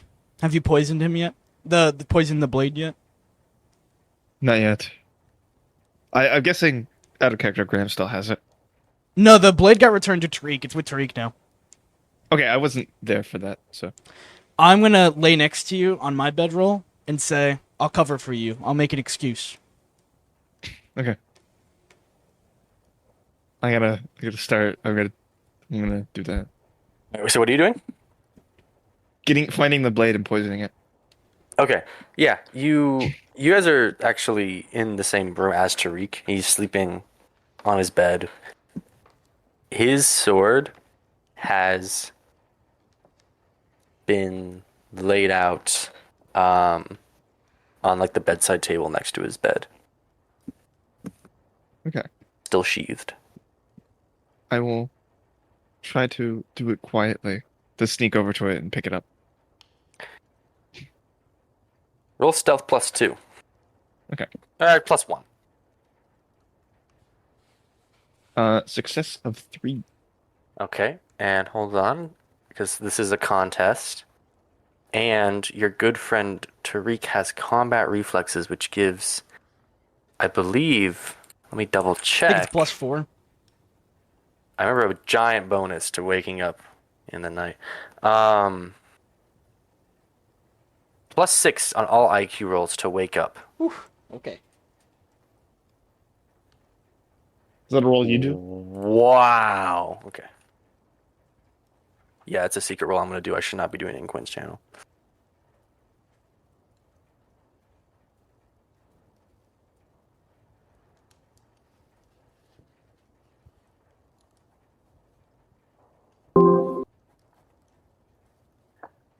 Tariq, Yes. Oh. you wake up suddenly, very groggily, in the middle of the night, and you see Roke standing next to your bed. I kind of get up quickly and I'm like, is everything all right? Can I? Oh yeah. Okay. You say something to me, so I know you're awake. I'm not feeling very well. Do you know where the bathroom is? How do I? Yeah. How do I find the bathroom? I direct him to the bathroom. Yeah. Fine by me. I don't know. It's probably an outhouse or something. As we're walking, I want to talk with you. Tariq, I'm nervous. Do you think you can win against him? This poor guy's trying to get some sleep. I But You he's see- bringing me to the bathroom, so yeah. You see Tariq's face goes from nervous to determined. And he says, "Yes, I don't know if the odds are in my favor, but I will win." well, I believe you can. I'm still scared that there's a chance that you won't. I think that's very reasonable, but Mhm. I think that you were chosen for the prophecy, and that the prophecy intends to see you be the one who finishes it. So, I believe in you. Thank All right. you. Roke heads out. What the fuck? What the fuck? When you gave a thumbs up, Yeah, do you see that? Yeah, the camera gave like a little thumbs up it does bubble. that on like FaceTime. Why the fuck did that happen? It does that on FaceTime. Are you It's using because Jack's on FaceTime? iOS. That's why. That's crazy. That's so crazy. It's so creepy. Yeah, I like do a bunch of like a bunch of gestures or whatever on FaceTime with my friend, and it just like does weird shit for no reason. Give that middle finger. Wait, do a heart. Do a heart with your hands. What the fuck? God! That's Okay, that's creepy. fucking awesome. Okay, That's really cool, actually. Roke heads It's out really cool. to the bathroom. Tariq goes back to bed. Everyone goes to bed. Tariq and Roke roll nightmares. Oh, Okay. Fuck, Nightmare, yeah. nightmare. Jack, I have something to show you after, by the way. I thought you said something different on the first one of this. Oh, I rolled a 15. Oh man. I rolled a Okay, 6. alright. Oh, I rolled a 6. I win. Tariq, you go into a Get out of here, fly. Thanks, Asher. you're welcome. This is what you see in your dreams. Yeah, because I succeeded my nightmare roll. This is what I say. Tariq. Can we please turn that off? It's almost like All right, Roke, you get the penalties for nightmares. Tariq, you awake face first on the sand under a clear sky. The sun beating down on you.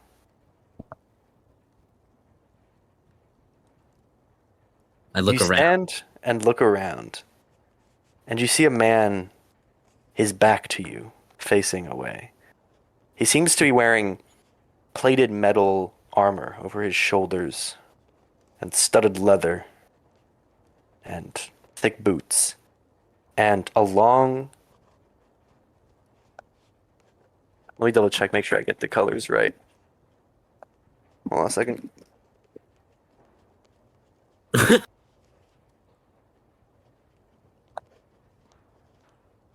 Yeah, I had it right. A long green cape flows down his back, and you see a purple eye on the back of it. Do I recognize the symbol? Does Yes, this is the symbol of Jatoruk. It is the imperial symbol. It is the symbol of Madhari, the God Emperor. The eye of Jatoruk, the Dark Tower. Oh, I see. He's standing about 20 yards away from you.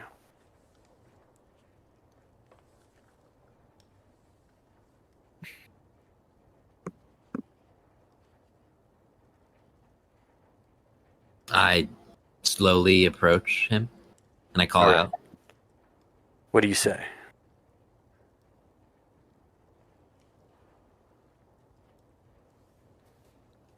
"Hello?" He stays his face, or his back to you. Unfazed, unmoving.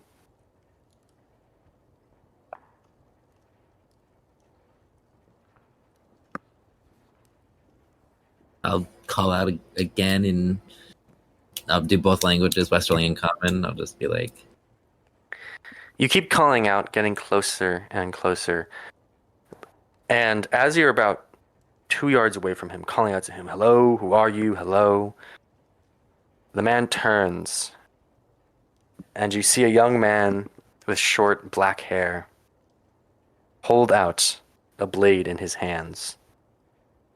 You see it's your sword, and he looks at you without looking down at the blade, and he says, in Westerling, "You were chosen."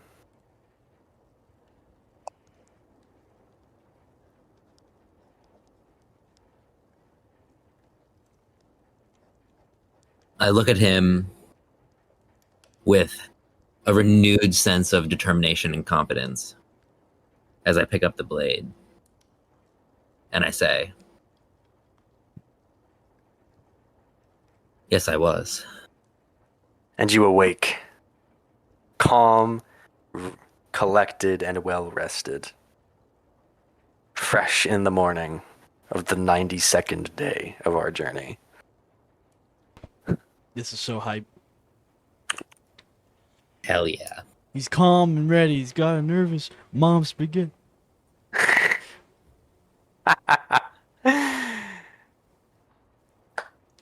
You all eat breakfast, a hearty breakfast. And make your way out.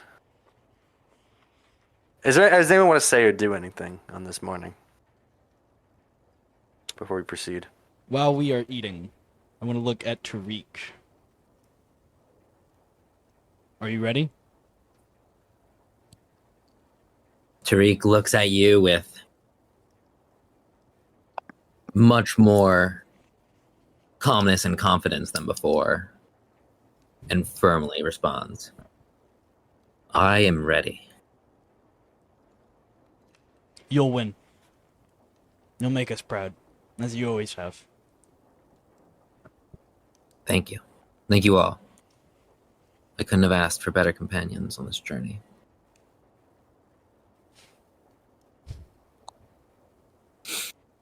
Well,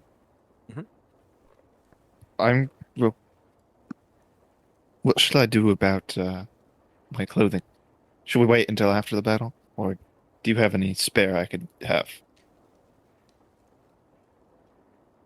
At this point,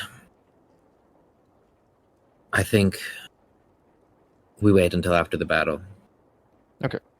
Remember, if Tariq wins, Tariq's in charge of the whole cabal. Oh yeah, that's right. At least get enough respect to get some fucking clothes, right? Yeah. Dude, you'll have the authority to command a fleet to bring us to the fucking You could. capital. You could commission a whole crew to escort you guys to Alrab. Oh God. Commandeer the fucking We'll village. see what he does. Entirety of it. Okay, but that's many steps ahead. Fantasyland. Still have to defeat Milak. So you all step outside, or many hours pass. Anything anyone wants to do or say in the next 6 hours? Have we slept yet or no? Yes. Yes. Yes, okay. Unless you don't want to.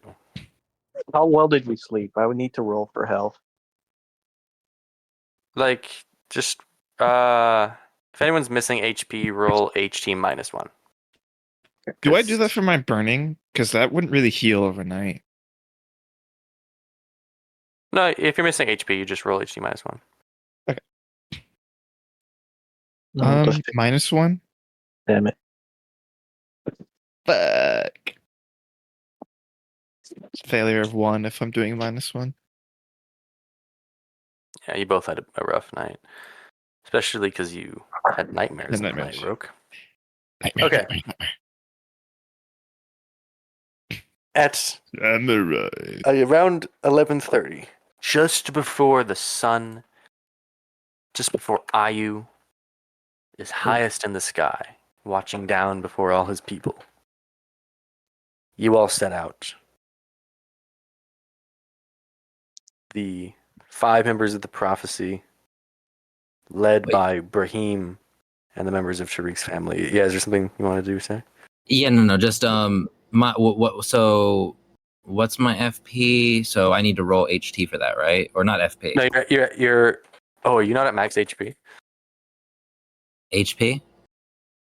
Yeah. What's the I don't. situation here? It says something looks weird there, but I didn't do that, so I don't know. Or I don't. Oh wait, maybe I did do that. I think I don't remember what I did. Did you upgrade HP at all? Yeah, I think I did. Based on our last conversation, you did.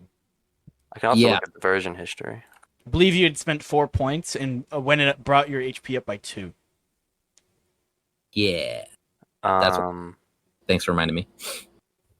Yes. You moved your HP up to 14, it looks like.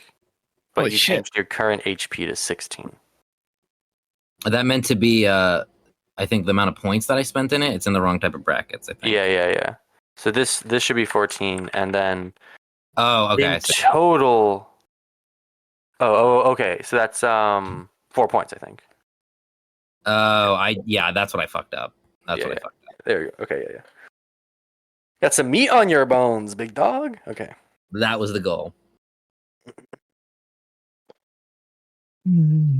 Don't forget you have 15 points spent in Daredevil, which is if you ever do anything really stupid, you get +1 to all your skill rolls and can reroll any critical failure during high risk behavior, like immediately charging Milak and doing all out attack, for Yeah, example. I'll give you +1. That'd be Hoorah, baby! Hoorah!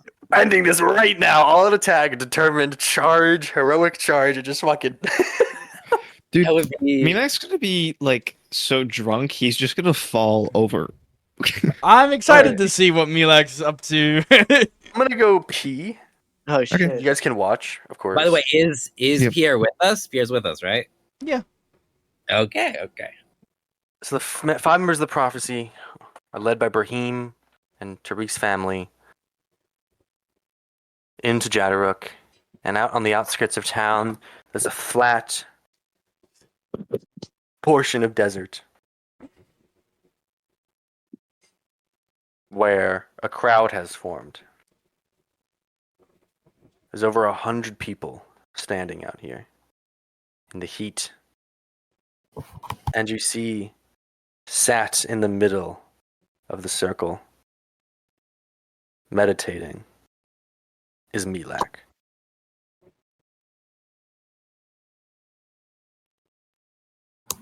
And Tariq, as you're entering into this circle, this crowd that has formed, one person stops you and says, "Be careful, Tariq.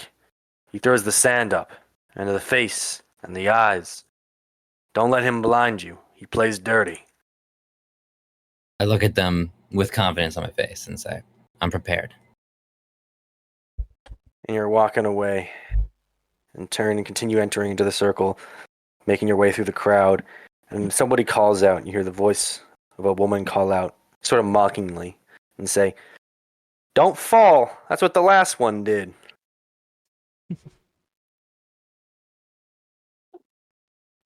And Tariq, you make your way into the center, and you see Milak sat on the ground, his eyes closed, and you see he has nothing but he's wearing nothing but a loose animal fur wrapped around his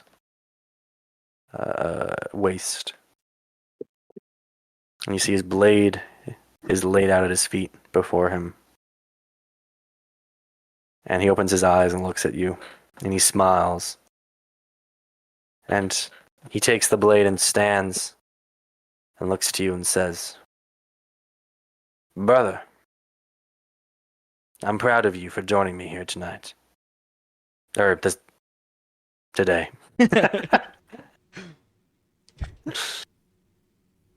I mimic his words to him from before. Don't call me brother. Call me elder.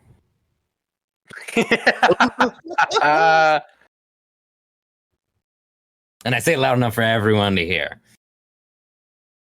I don't know if pissing him off gives him any kind of disadvantage or shit, but I feel like I'm gonna fucking piss him off anyway. He's got that one disadvantage Graham has. He smiles at you and laughs. Confidence suits you, Tariq. I've never seen you like this. And he slowly steps back to welcome you into the circle and keep a distance between the two of you. See, actually, he's a really supportive brother who just wants his brother to like gain confidence. See, you wouldn't get it. We need more Milak apologists in the community. Yeah, for real. Come on, guys. Exactly. I'm a me like apologist. What can I say? Thanks. I love the vote of confidence here. This is like Penrite all over again. Oh shit. Hey, what's up, Junior? Like right. I want to set myself up to some way. Yeah. Roll climbing. Okay, give me a second. Well, I mean, there's two options, actually. I'll give you two options. One is a building you can climb. The other is a sand dune nearby that you could hide behind. Oh, wait, what? The building is easier. Yeah. Climb the building. Stay out of sight. Is it just normal climbing? Yep. Okay, I pass. You climb up the side of the building, deftly, carrying nothing but the vial that Pierre gave you with the poison, and your quiver with arrows, and your bow. You climb up, and you set yourself up, and you lay flat. Or actually, you stay kneeling, I imagine. Yes, kneeling. And So- knock an arrow in your bow, and you try to stay hidden on top of the roof. You're laying, it's like a slanted roof. You're laying on one side of it, only like your from your chest up is visible, and it's about. Pull up the range table, which is that in inventory? Where is that? It's in combat revised sheet. Scroll down to active defense. Yeah, you're about 20 yards away. Yeah, so -6. Yeah. So right now it's a 12 and 1. Actually, I'm going to say you're closer to 30 yards away. Just 'cause -7. Makes it more realistic for them to not notice you. 11. So it'd be at a -7. And then you can assume during the combat you aim at Milak, yada yada. Hopefully we don't need to worry about that. Yeah, you'll have I your. am You can assume aim you at- can.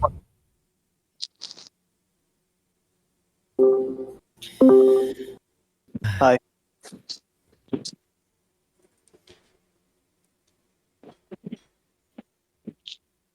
Everything good?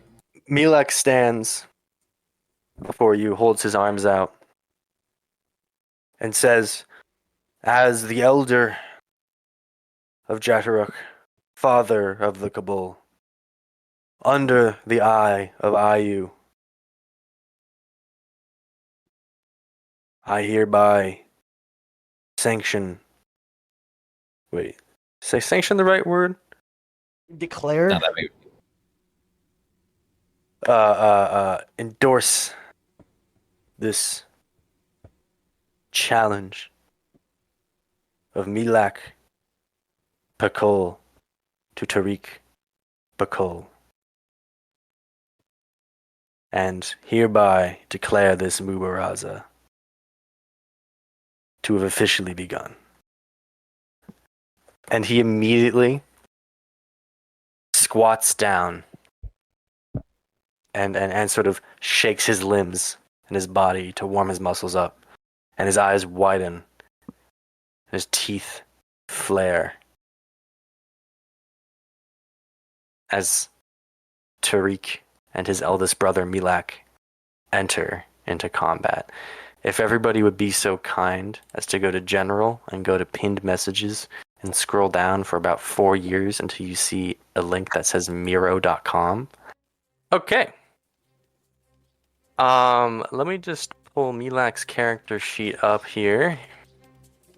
All 9,000 points of it. Oh fuck! Bro is actually a 300-point character. I got butterflies in my stomach, and I'm not even the one fucking playing. Yeah, how do you think I feel? Okay. I guess I'm ready as I'll ever be. I've got my music playing. So, what is his speed? Who goes first? Milak's basic speed. What is your basic speed? No, you tell me first. Joking. GM doesn't have to tell you. 5.5. Milak starts. Fuck. Okay. Fuck.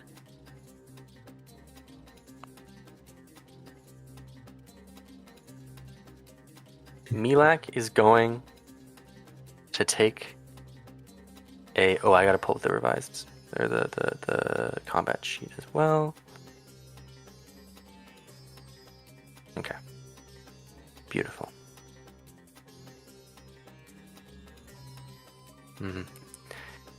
He's going to take a step and evaluate you.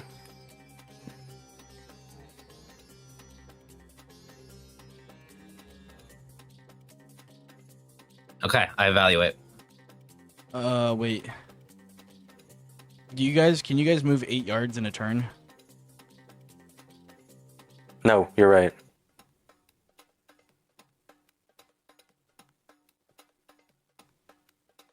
That's a good catch, right? I forgot. Yeah, you can only evaluate when you're within range. You're right.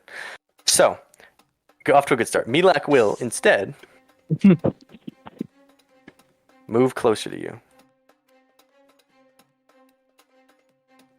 He darts towards you. Okay. That's his turn? Yep. I evaluate. End. All right.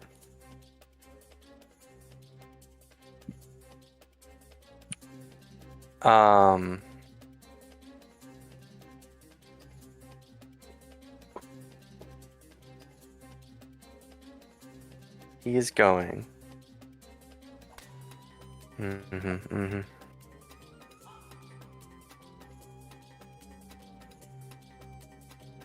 Just take a step back and evaluate.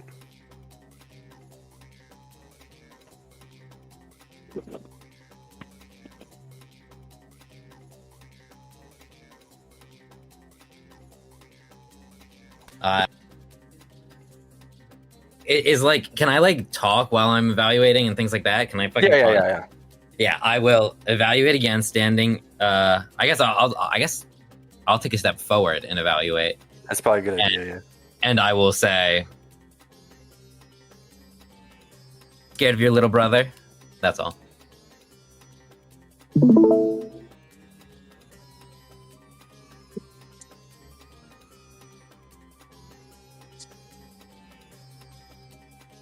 He will take a step forward Oh boy. and evaluate. That was his third evaluate, right? Or no? Second? That's his second. Got it. Okay. And I think you have done 2 as well. Yeah, I've done 2. I will stand my ground and evaluate. By the way, guys, if I'm doing something stupid, please call me out. I do not want to end your 3-year-long campaign. No, I can just take Milak. Milak is going to swipe his sword at the sand. I will do a retreat. You gotta see if it hits. If he hits. Oh, it's only if he hits? Okay. It hits. Okay, well then I will do a retreat dodge. Which that gives me how much? +2 to dodge, right? Yes. You also have a +1 from the thing you did. Yes. Right, yes, and I have And you step backwards. and I have combat reflexes, so that should be a 12 to dodge this. Okay. Oh dear. Here it goes, guys. Yes, 9. Okay, success of 3. Okay. Do you have to make your step backwards? Yes, I will do that. And when you take your step backwards, he is going to take a step forward. All right.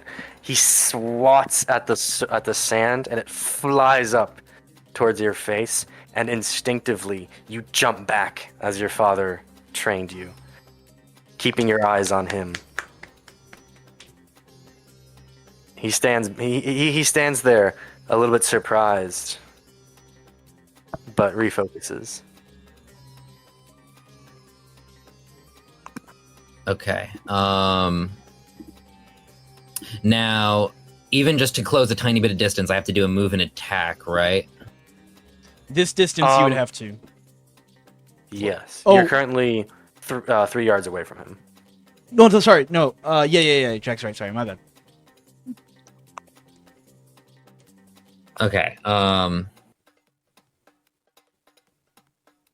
Okay, so that would be charge attack, right?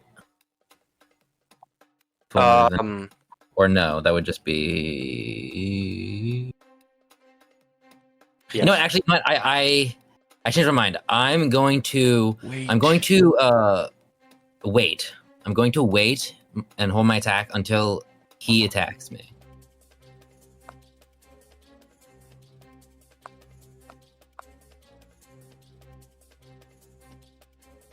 Mm-hmm.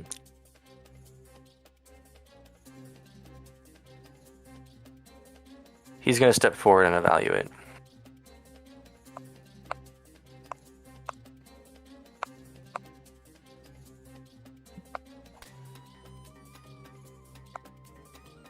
I will wait again, hold my attack till he attacks.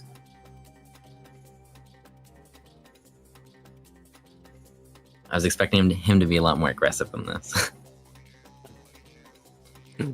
His one-trick pony move didn't work. Yeah, he's scared. He's going to evaluate you again.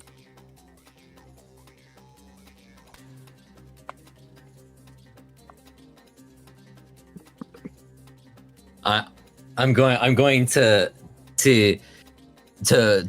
wait because I still keep all my evaluations till I do like a all-out defense or attack, right?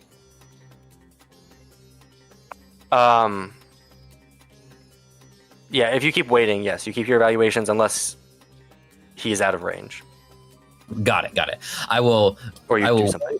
I will wait, hold my attack till he attacks, and I will laugh audibly and say, putting on quite a show for your tribe, eh? He's going to evaluate you.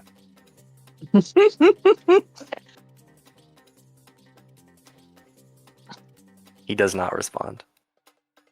You can consult the United Nations if you need to. Yeah. Last resort. Last resort.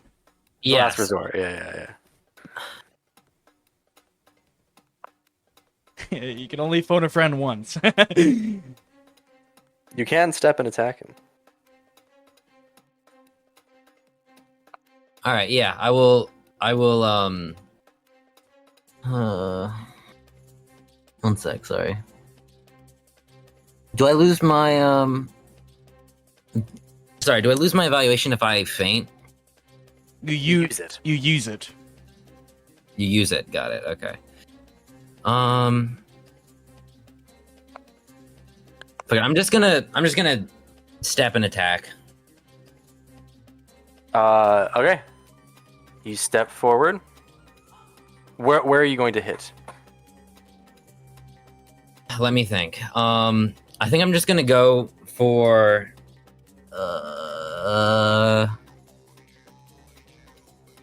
I'm trying to think because I don't want to metagame anything. Sure you do. Metagame to a fault. I'm going to. I don't think it's metagaming to win. I'm gonna go just for the torso. I think, yeah. Okay, are you going to do a deceptive attack or anything? So I have a 16 weapon skill, and I have +3. So it's at 19. So it's at 19. So I have to make a decision here. Let me look at the statistics on these rolls again real quick. It's saying a 15 is 95% success rate. So I'm going to go double 2 deceptive attacks, right? Because they're each -2, right? Yes. Okay, so I'm going to do that. So I need to roll a 15. We're assuming you're impaling, correct? Yes, thank you for saying. I'm going to impale. Right, impaling's the best option here. Yeah. Yes. When you're both completely unarmored, yes. Yeah, exactly. Absolutely. Okay. 12. Okay, success of All 3. right. He is going to retreat. It's gonna take forever.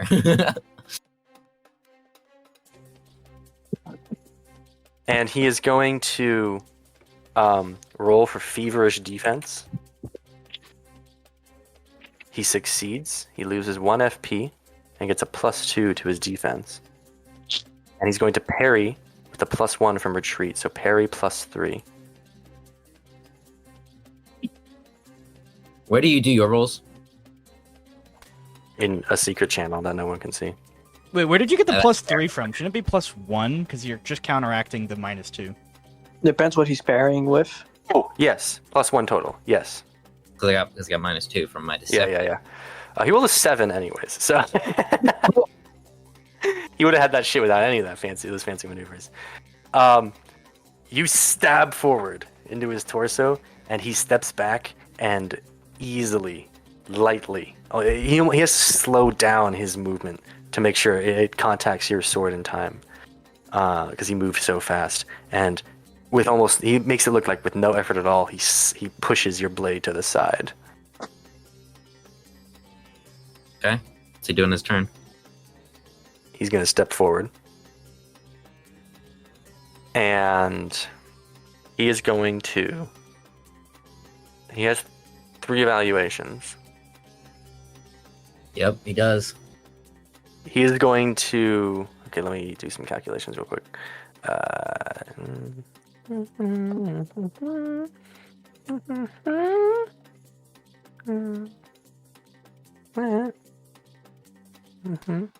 He is going to make an attack. He is going to thrust towards your vitals a deceptive attack. 3 levels of deceptive attack. Okay. He has to roll to hit first, right? Yes. He hits. Wait, towards my vitals. Okay. Oh, wait. I forgot. I almost forgot to include the -3 from vitals. Yeah, -3. He misses actually by 1. Oh, which means he hits your torso. So I still parry. I go to parry. You and have to defend, yeah. I will parry and I will feverish defense.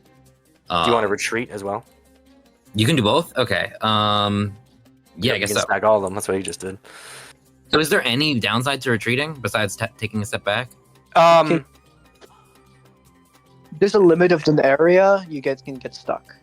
Got In it. one-on-one like this, there's very little downside, especially when you have the same reach.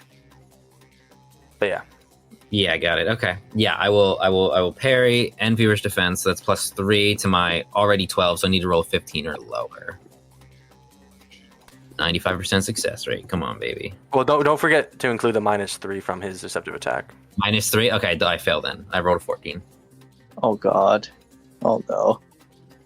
5, All 4. right, into your torso, his blade plunges. Yep. How much damage? No. My music okay. just went so crazy too. Okay. I'm listening to like downfall music right now. I have Ethernet, by the way. It's just shit. Oh, That's with Ethernet? Damn. That's yeah, you're with cooked. Ethernet. Without Ethernet, I get down to 20 with Wi-Fi. I mean, it's not Look at bad. that Just like right now, cutting guys. out. Look at Jack's face What? right now. So wait, what's your parry skill? Can we make sure that you missed it? Remember that you get a +1 Oh my from active God, from no, combat Jack. reflexes. You get a +1 from combat reflexes. Always remember that. I'm pretty sure my parry is a 12, even including that. So 12, and then did you get the Wait. feverish defense? Yeah, I did feverish defense, which was +2, so that's 14, and then And did you roll for feverish defense? What do you mean? Oh, do you have to roll to add You it? have to roll will, and then if you whether or not you succeed or fail, doesn't you have to matter, right? subtract 1 Still FP. failed to parry either way, don't I? Because it's -3. Because even if I get If you get feverish defense, it's 14. it's 14. No, but then it's +1 because I also retreated, so it's 15. But No, it's it's minus. +3. You have judo, no? No, it's only you for have the something hand. else. Don't listen to Ivan. Don't listen to Ivan. That's I thought. only for Never hand. mind. 12 -3, 9, +2, 11, +1 from combat reflexes, 12, +1 from retreat is 13. And I rolled a 14. I failed. I get hit and I die instantly. Yeah. So how much damage did he do? 10 damage to the torso Sheesh. after impaling. So what Oh my what god. negative do I get from taking over half my health? I forget how that works. Gotta roll HT. Okay. Yeah, I have to pull those rules up. I got him right here if you need him. So, HT is my HT is Should My be- music's going crazy right now. Should be 10, I believe. it is 10, yeah. I rolled 11. Okay, good. If you miss your HT roll, you have to. You are stunned, which you need to figure out how long. Hold on. Does it matter? You suffer a major wound. Make it immediately. You fall prone and are stunned. I fall prone and I'm stunned. Okay. And you are stunned Okay, until you're you stunned. roll. On your next turn, you must do nothing and roll versus IQ to snap out of it. +1 for every turn in stun, and it's a +6 for with combat reflexes. Yeah, so it's over. Okay. No, you get a +6 of combat reflexes. You get a +6 from combat reflexes. A +6 to what? To getting out of your So- stun. Getting out of the stun. I thought even if I roll successfully, I still do nothing next turn. On your turn, you have to do nothing and roll IQ to snap out of it. That's the end of your turn once you get out of your stun. God. Doesn't Okay. mean you can still like attempt to dodge. You can still roll active defense. It's just at a -4. Okay, so it's my turn now, and I have to roll what IQ to get out of it, or what was it? It's IQ +6. Okay, which would be, let me see, IQ is 10, so that's a 16 I have to roll. 7, success by a lot. Okay, Right. I get out of it. So you're not stunned, and you are prone. I'm prone. Okay, wait, what? Fuck, I forget how prone works. And you also have shock, but that's Yeah, just for one time. Yeah. Prone gives you a -3 to defense, a -4 to melee, and you have to be close to attack, and a -2 to ranged. Yeah, how do you get unproned? You take 2 turns, 1 turn to get to the kneeling position, and then another turn to get to the standing position. Oh my god. So I'm gonna consult the UN here. I should. keep going. Wait, to wait. Hold on. Take a second. This is a That's good. not over. It's a good UN consultation.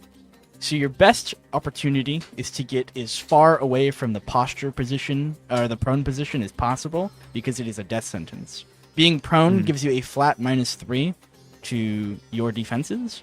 On top of your current, I mean, you don't have to deal with the minus for active defense after this turn, but you still have a -3. So once you can move again, I highly recommend you move to the kneeling position because then you're at a -2. And then on your next turn, you can step out into a standing position and still have a maneuver ready. Okay, pause. So wait, so I can. So this turn, I can go to kneeling on this turn. Ask the GM. I believe when you, the turn you get, I believe it takes up your entire turn to get out of stunning. Okay. Yeah, that I'm not sure about. Because it does say on your next turn, you must do nothing. The entire maneuver is do nothing and roll IQ to snap out of it. Assuming you snap out of it, that's the end of your turn because you did do nothing on your turn. That is how Let's I'm. make an immediate HT roll. Yeah. No, that's what it sounds like to me. Okay. On a failure, you're Wait for the stunned. GM to make his. Okay, after a failed knockdown roll, you are now stunned. Do nothing your next turn. Active defense is at -4. The end of your next turn. I roll against HG. Can I spend an FP to get on my No, knees or something? His turn was getting out of the stunning, yes, and he succeeded that. Yeah, roll. You can roll extra effort to try and go to crouching instead. Okay. That would be. You have to roll will anytime you do extra effort. Yeah. Let me just check I don't know my things by heart. It's probably It's Will just is 10. It's 10. 10. Yep. 16. Okay. Yep. 5. Guys, I told you this was gonna happen. And then Tariq wakes from the dream, and we actually go to the real Mubaraza. You actually failed your nightmare roll, and it was just a bad dream. Okay. It is now Milak's turn. I need to check on a rule that I was trying to find. that I think was in this doc. There you go. Yeah. Is Okay. your- He is going to attack to disarm Tariq, which is a -4, additional -2, so -6 to hit his weapon. No fucking sense. Okay. Oh, if you're below a third of your max HP, by the way, you do suffer this thing right here. What thing would you send it? Sorry. It's in general. Oh, your move and dodge are halved. Fucking insane. Okay. So, yep. He's going to do a telegraphed attack, which I think is +4 and then +2 to Tariq's defense. Correct. Yeah, okay. So then he's at -2 total. Okay. He does hit, so you can dodge or parry. I get half to dodge though. So parry. Yeah. Parry, but I'm -4, and then +2 or something. No, I think it's regular parry. It's regular parry. No, wait. I thought I get -4 to defenses because I'm prone. No, +4 is telegraph, right? Oh, let me double check. So Yeah, you're prone. So it's -3 from that, but +2. So yeah, it's parry -1 is what you need to roll. -1, also okay. you are below a third of your max hit points. That doesn't. Does that do something to parry though? It's I in, thought that was it- just. it's in your it's in. Oh wait, move and dodge. My bad. I keep forgetting. No, that's just move dodge. Yeah. That's what I thought. Okay. Don't dodge. It's a waste of your time. Yes, not I'm parrying. I have to roll Do an not- 11. It's parry -1, so it's 11. You can, yeah. Succeed by 2. Jesus Thank God. Christ. Thank God. Whew. He slaps at your sword, and your sword makes contact with it, but you hold on and you slap his sword to the side. It's now your turn.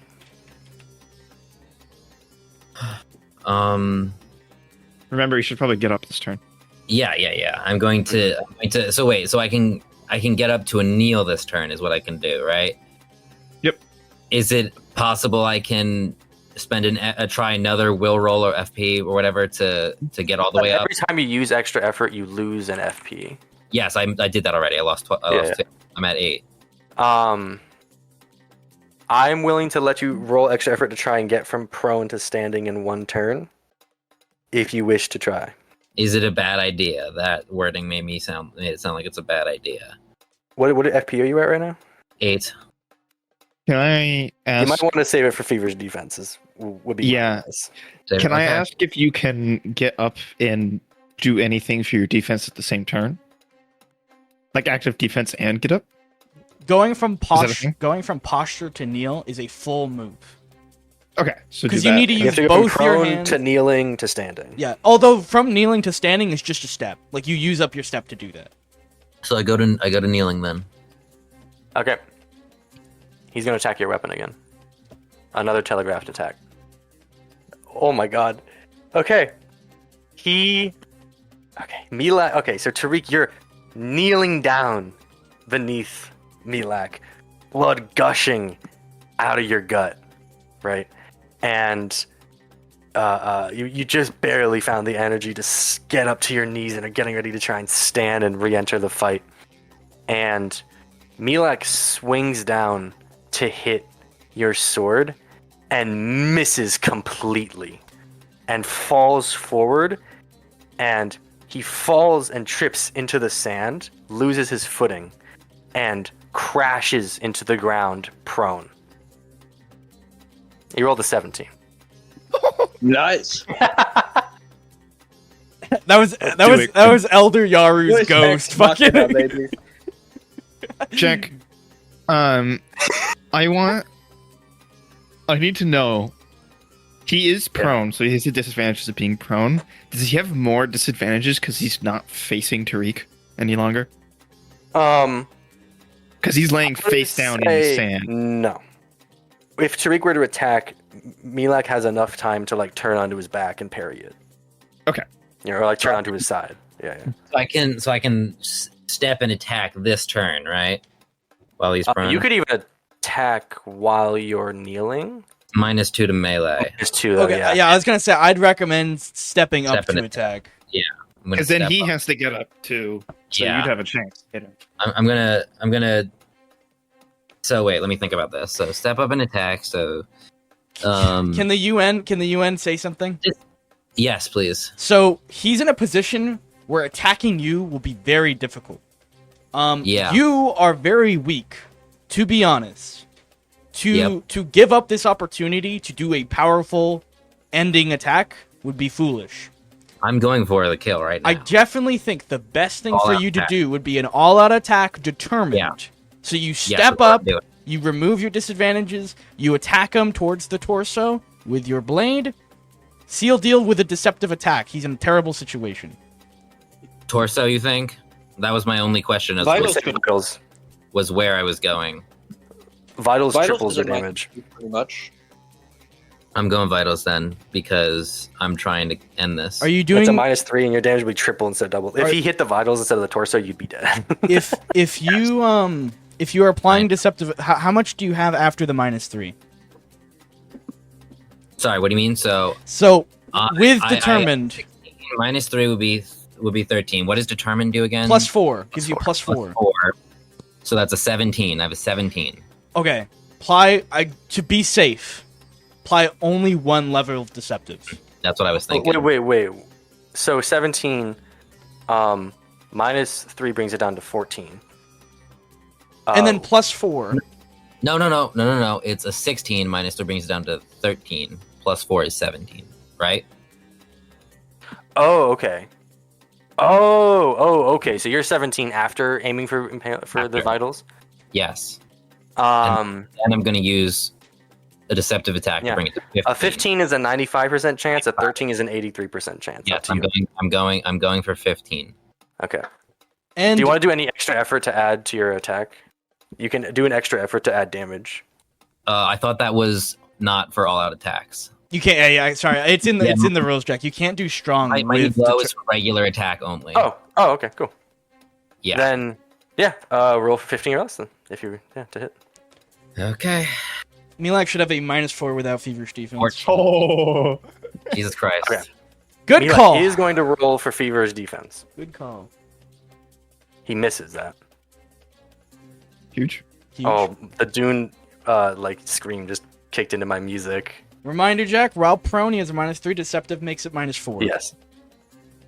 Yes.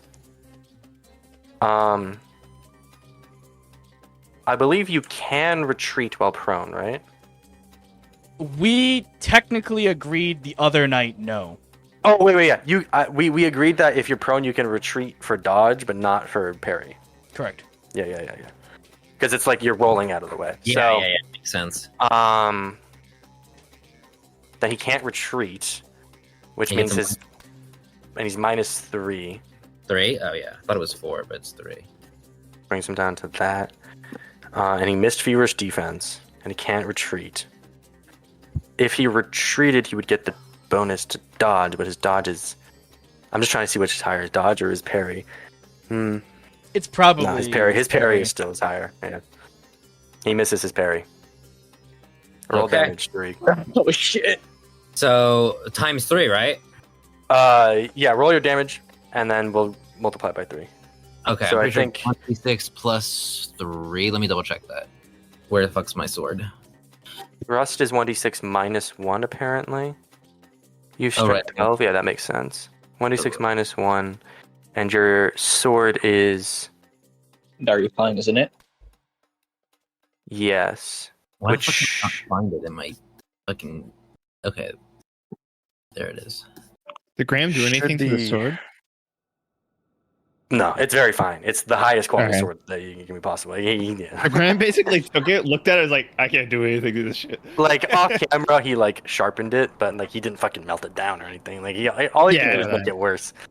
The fuck So did I'm I right, do? right? 1d6 plus 3, right? Because I don't see where I wrote that down on here. Even though I literally just had it. I gave Oh, wait, you. I was gonna There say. it is. There it is.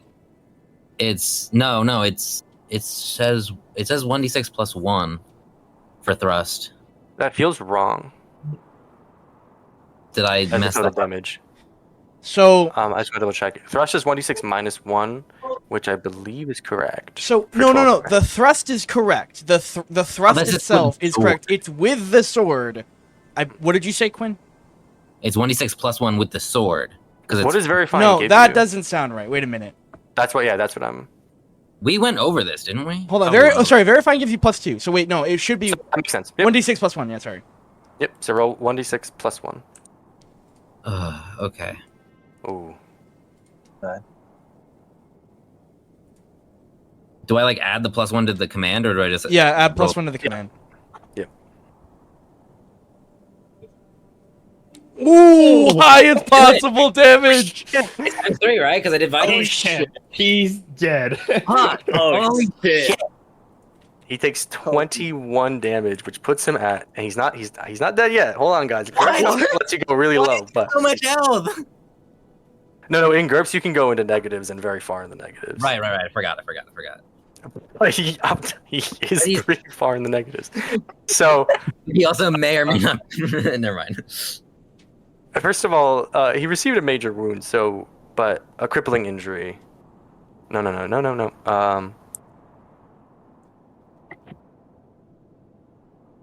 That 17 was godsend. Okay, That he was needs to Elder roll Yaru HT. coming in. Okay, it's his turn. He needs to roll HT to not fall unconscious. He misses by 1. He goes unconscious. So he just tripped and fell down.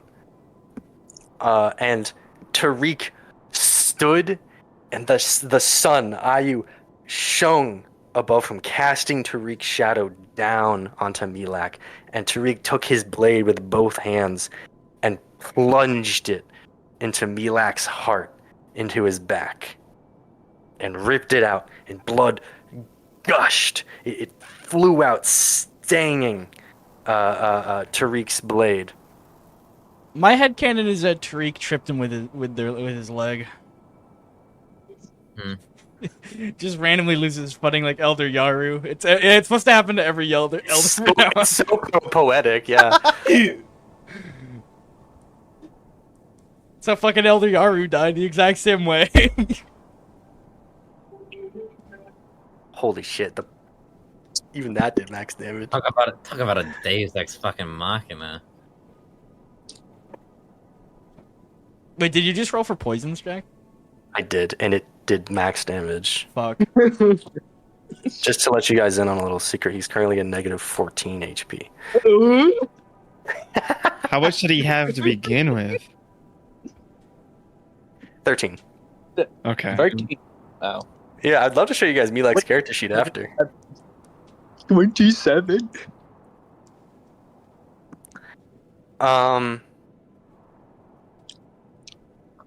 Yeah, he's still unconscious, but alive as far as you can see, Tariq. But he is just lying on the ground bleeding. You don't have to stab her again or anything. No, Tariq doesn't. Tariq. Wait, give me a second to think. Weeks. Rips him apart and starts eating him alive. This is essentially a formality. I think he's pretty fucking done. I think Tariq. I think Tariq's gonna kneel down next to him and like put his hands on the wound for only just a moment before he realizes it's lights out.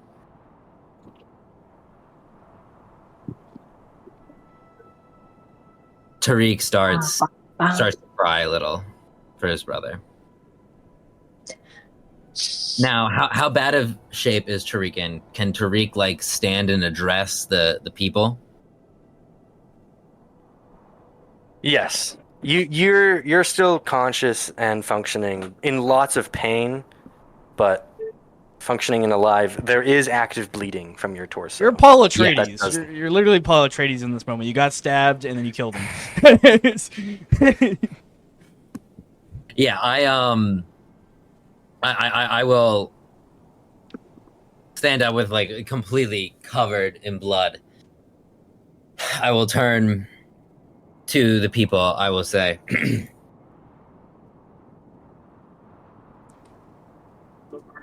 this did not bring me joy to do this. but I've done what had to be done. My brother went against the will of the people, went against the vote of the tribe. Whether through Mubaraza or not, he defied tradition and your will. I'm looking to reinstate that. Yeah, Tariq like circles. He paces around the perimeter of the circle formed by the crowd, calling out to them, yelling out to them. I would like you all to vote and choose who your next elder will be. And this is not me stepping down in disgrace. This is me restoring order. Raheem calls out, and he says, "All hail the new elder." And you look over and you see your father standing, and you see him get on his knee and bow beneath you into the sand. If that is what you vote, that is what it will be. More and more people, it spreads to the crowd like a disease. The more and more people begin to bow before Tariq and call out, "Elder, elder, elder." And some of them begin to call out, Kahina, Kahina, the Awakener, the Awakener, and bow deep into the sand. And all that are left standing is Tariq and the 5 members of the prophecy, as the entire crowd, which has grown to at least 200 to 300 people now, are bowing beneath their new leader. I will also bow Me too. in the same way as the other people do. Graham will as well. Stop pulling her bow towards the arena from the top of the roof. She is. Tariq, you're looking around, you see everybody bowing, and you see... Actually, no, you don't. You're fucking ill. You're injured. You're delirious. You just killed your own brother. You're not in the state of mind to notice anything. Yeah, I'm very involved in the current moment. When you get enough points, you can now buy off panic attacks. Yippee! As well as nightmares. Nice. Yeah, I was assuming that I didn't have to roll panic attacks because I got a good night's sleep and had the nice dream. Mm-hmm. Okay, good. Because that would have been fucked if I was panic attacked that whole thing. I'd be so dead. I also, if you rolled panic attacks and failed, it would have been over. Because that thing lasts minutes. Yeah. I know. That was really close. I got scared. Me too. I was so close to jumping the gun and just saying, "Hey, I shoot." No. I was surprised It you was did. so close. Like, that 17 fucking saved your ass. Absolutely. And I'm not gonna question it. Deus Ex Machina. No, the God it's not Deus. It's Elder Yaru's spirit. He came in to do the thing. Me and Asher did a training. That was the fight between Milak and Elder Yaru. And Elder Yaru, I think, rolled an 18. And I was like, yeah, he falls prone. And then Milak fucking stabbed the shit out of him until he died. And I thought of this while Jack was doing it. I would not see the attacks that you got a bunch of bonuses from as Jack going easy on you. It's more of Milak feeling so confident that he's like, I'm just gonna slap the sword out of Tariq's hand and humiliate him before his death. Yeah, the plan was to smack the sword out of his hand and pace around him and gloat. Yeah, you tried doing this. You tried doing the same thing to Yaru, so it wasn't special behavior or anything. Tariq was gonna do another snappy comeback about something about how he said the confidence looks good on him. I was gonna say something, but I didn't get a chance because he just instantly fucking went passed out and died and shit. He didn't even get to see your face. He fell, and then in a second he was dead. I was gonna say, fear looks good on you or something, fear looks good on you, brother, or something, and then but no, I didn't get a chance. You can say death looks good on you. No, that's there's one more thing I need to narrate. Wait. I need to pull Can I it up. quickly ask? Did the Eskimo do anything today? Yes, it was a -1 to all of Milak's skill rolls. Oh my god, you saved God. the It never came in. He always either he never like failed by a margin of 1, but yes, he did have a -1 to all skill rolls. I still feel. I was. For full disclosure, huge. I No. was up last night. I went to go visit him, and I talked to him and gloated about how we're gonna kill Tariq and explore the West together. And I made him drink the milk. Nice. And then he like went upstairs to get another bottle of liquor and was like, "I'll be back," and he passed out in his bed. That's so funny. No, the thing that I said, oh, I think you're doing something I was gonna do. Obviously, it's not quite that, but I was genuinely. I didn't think Tariq would do this. That's why I didn't do it. But I was genuinely gonna go and like try to fucking talk to him and like really piss him off so he would angry drink again. And because I know that Junya used to get hangover penalties. If I rolled badly, I don't think I got one hangover penalty the entire campaign because I kept rolling fine. That's After so drinking. What would happen if it was really funny if the amount of SQN milk you put in was just enough to get him like the best night's sleep he ever had, and he got like a +1. I like describing it with Jack because it's not melatonin. It's a fucking anesthesiac. Like- yeah. Okay.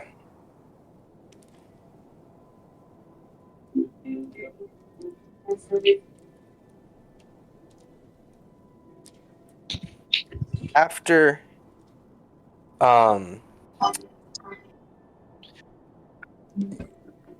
two men walk into the center, and take Milak, Milak's body, his hands and his legs, and they lift him up, and they take him out.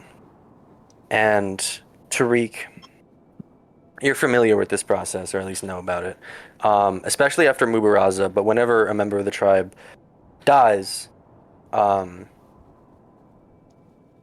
their body is often brought to or just the Kahina, so that the Kahina can extract the water from their body.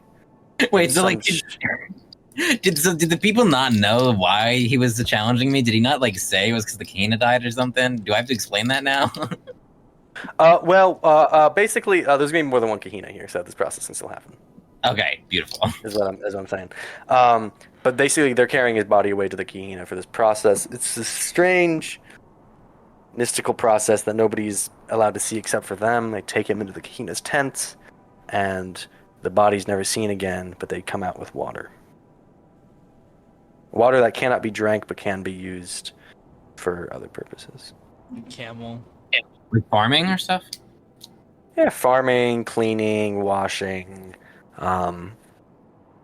No, honestly, yeah, you would never waste water on washing. Yeah, basically anything except for drinking. Maybe. Actually, yeah, even animals can drink it. Yeah. Okay. How are the Patriots doing? Are we done? Oh, they're crushing the Panthers. Well, yeah, I'm debating. We should probably. I want to get to Jack. Come on, we should get to Jatoruk. You want to leave Jatoruk? Or leave Jatoruk. Right. Like, I'm just okay. thinking it's 2 o'clock. I'm and I bleeding out, guys. We can't leave right now. Do we want to go through the process of leaving Jatoruk quickly, and kind of want me to just narrate what happens? Yeah. Yeah. Okay. Because we can stay after and do like the role play with the family and talking about it and Camila, or we could just fucking go do some more cool shit. Run it through. So after I'm so Tariq tired. Let's run it. slayed his brother Milak in Mubaraza and became elder, he was taken back to the elder's abode where Pierre took care of him and healed him. Tariq was given the option to have one of the Kahina heal him, but chose Pierre over the Kahina, and Pierre applied first aid, took care of the wound. Tariq, you get a plus. Actually, Pierre, roll first aid. Yep, gotcha. Rolling for a 17. I rolled a 10, success of 7. Tariq, you get plus 1 HP. And bleeding Oh, stop. also, I gave Milak a very strong weapon.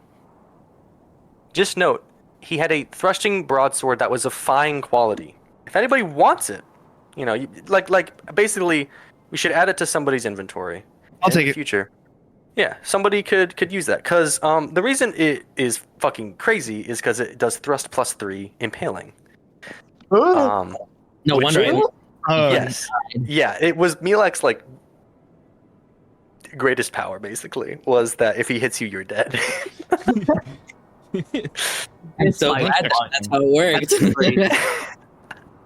Fuck you, Jack. 6 So the swing +2 cutting. plus 3, 9 times 3 is 27. Can you Holy fuck. Can you give that? If do you just say what it is so I can add it? It's a thrusting broadsword of fine quality. It has a reach of 1. It costs 2,400. Reach of 1 costs And 2,400. I like I just did defeat my brother in an honorable Mubaraza where you get all of his And possessions then afterwards. it's And then- thrust. And then Roke's just like, "Eh." Thrust +3. thrust +3 impaling, and then swing +2 cutting. If it's a thrusting broadsword, can it even be used for swinging? Yeah. Swing +1 cutting. No, wait, it's like the best sword. Jesus. Out of curiosity, And the reach is 1, and the weight is 3, and the strength requirement is 10. Anyone with swords can use it. It's the swing. out of curiosity, because I'm a weapon master, is my default for that a little bit higher? I believe that's how it works, but I don't know. I'm gonna continue with the Okay, narration. okay. We can figure that Yeah, out. go later. ahead. But Do also, I you get gotta any- use Fjallraven. You gotta use Fjallraven. Yeah, but what if it breaks? You know, I gotta keep it some. I gotta have backup. Oh my god. What if Fjallraven breaks? You just hear just like a scream. Yeah. Tariq is now elder of his home tribe, and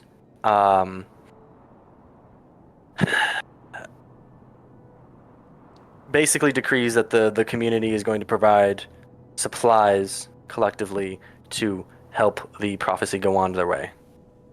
And what that looks like specifically, I'll leave to you guys after session to come up with that. But it will likely include food, water, new clothes, supplies, Camels. maybe some goods and camels, food and water for the camels. You can debate. You can ask whether or not you can think about whether or not you want to bring companions as well, to help guard you or protect you or whatever, accompany you to Alrab. And next session, what I'm thinking is we can even do it offline. We can do the journey from Jatoruk to Alrab. And- That's a good idea. And then we could start next session in the capital of the Westerlands. Hell yeah. Offline, how am I getting there then? Online. Oh, online. My bad.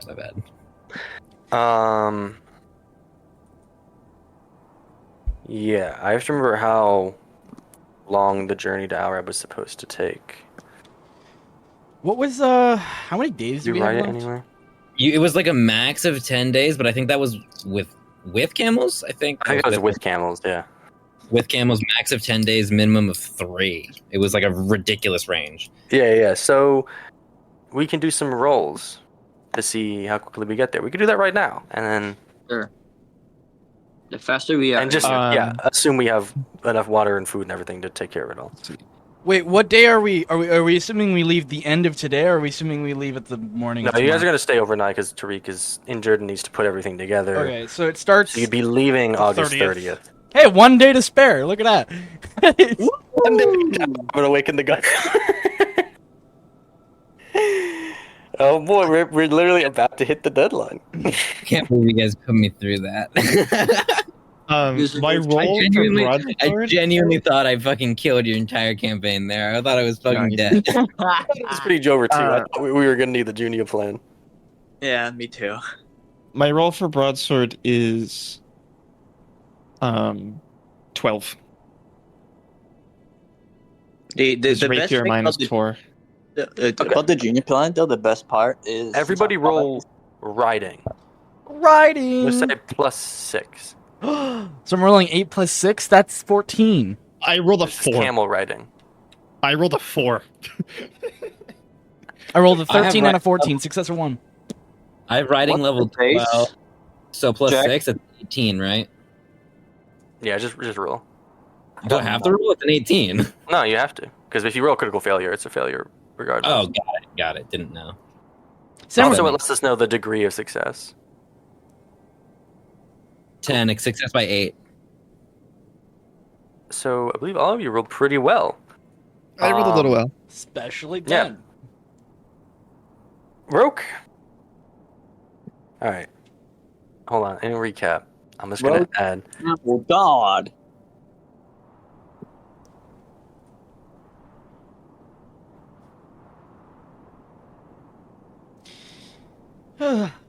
Well, that felt good. Indeed.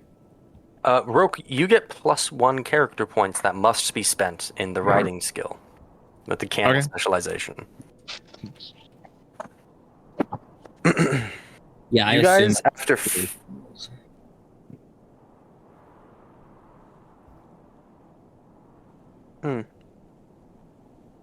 What? Your knee is perfectly blocking your face.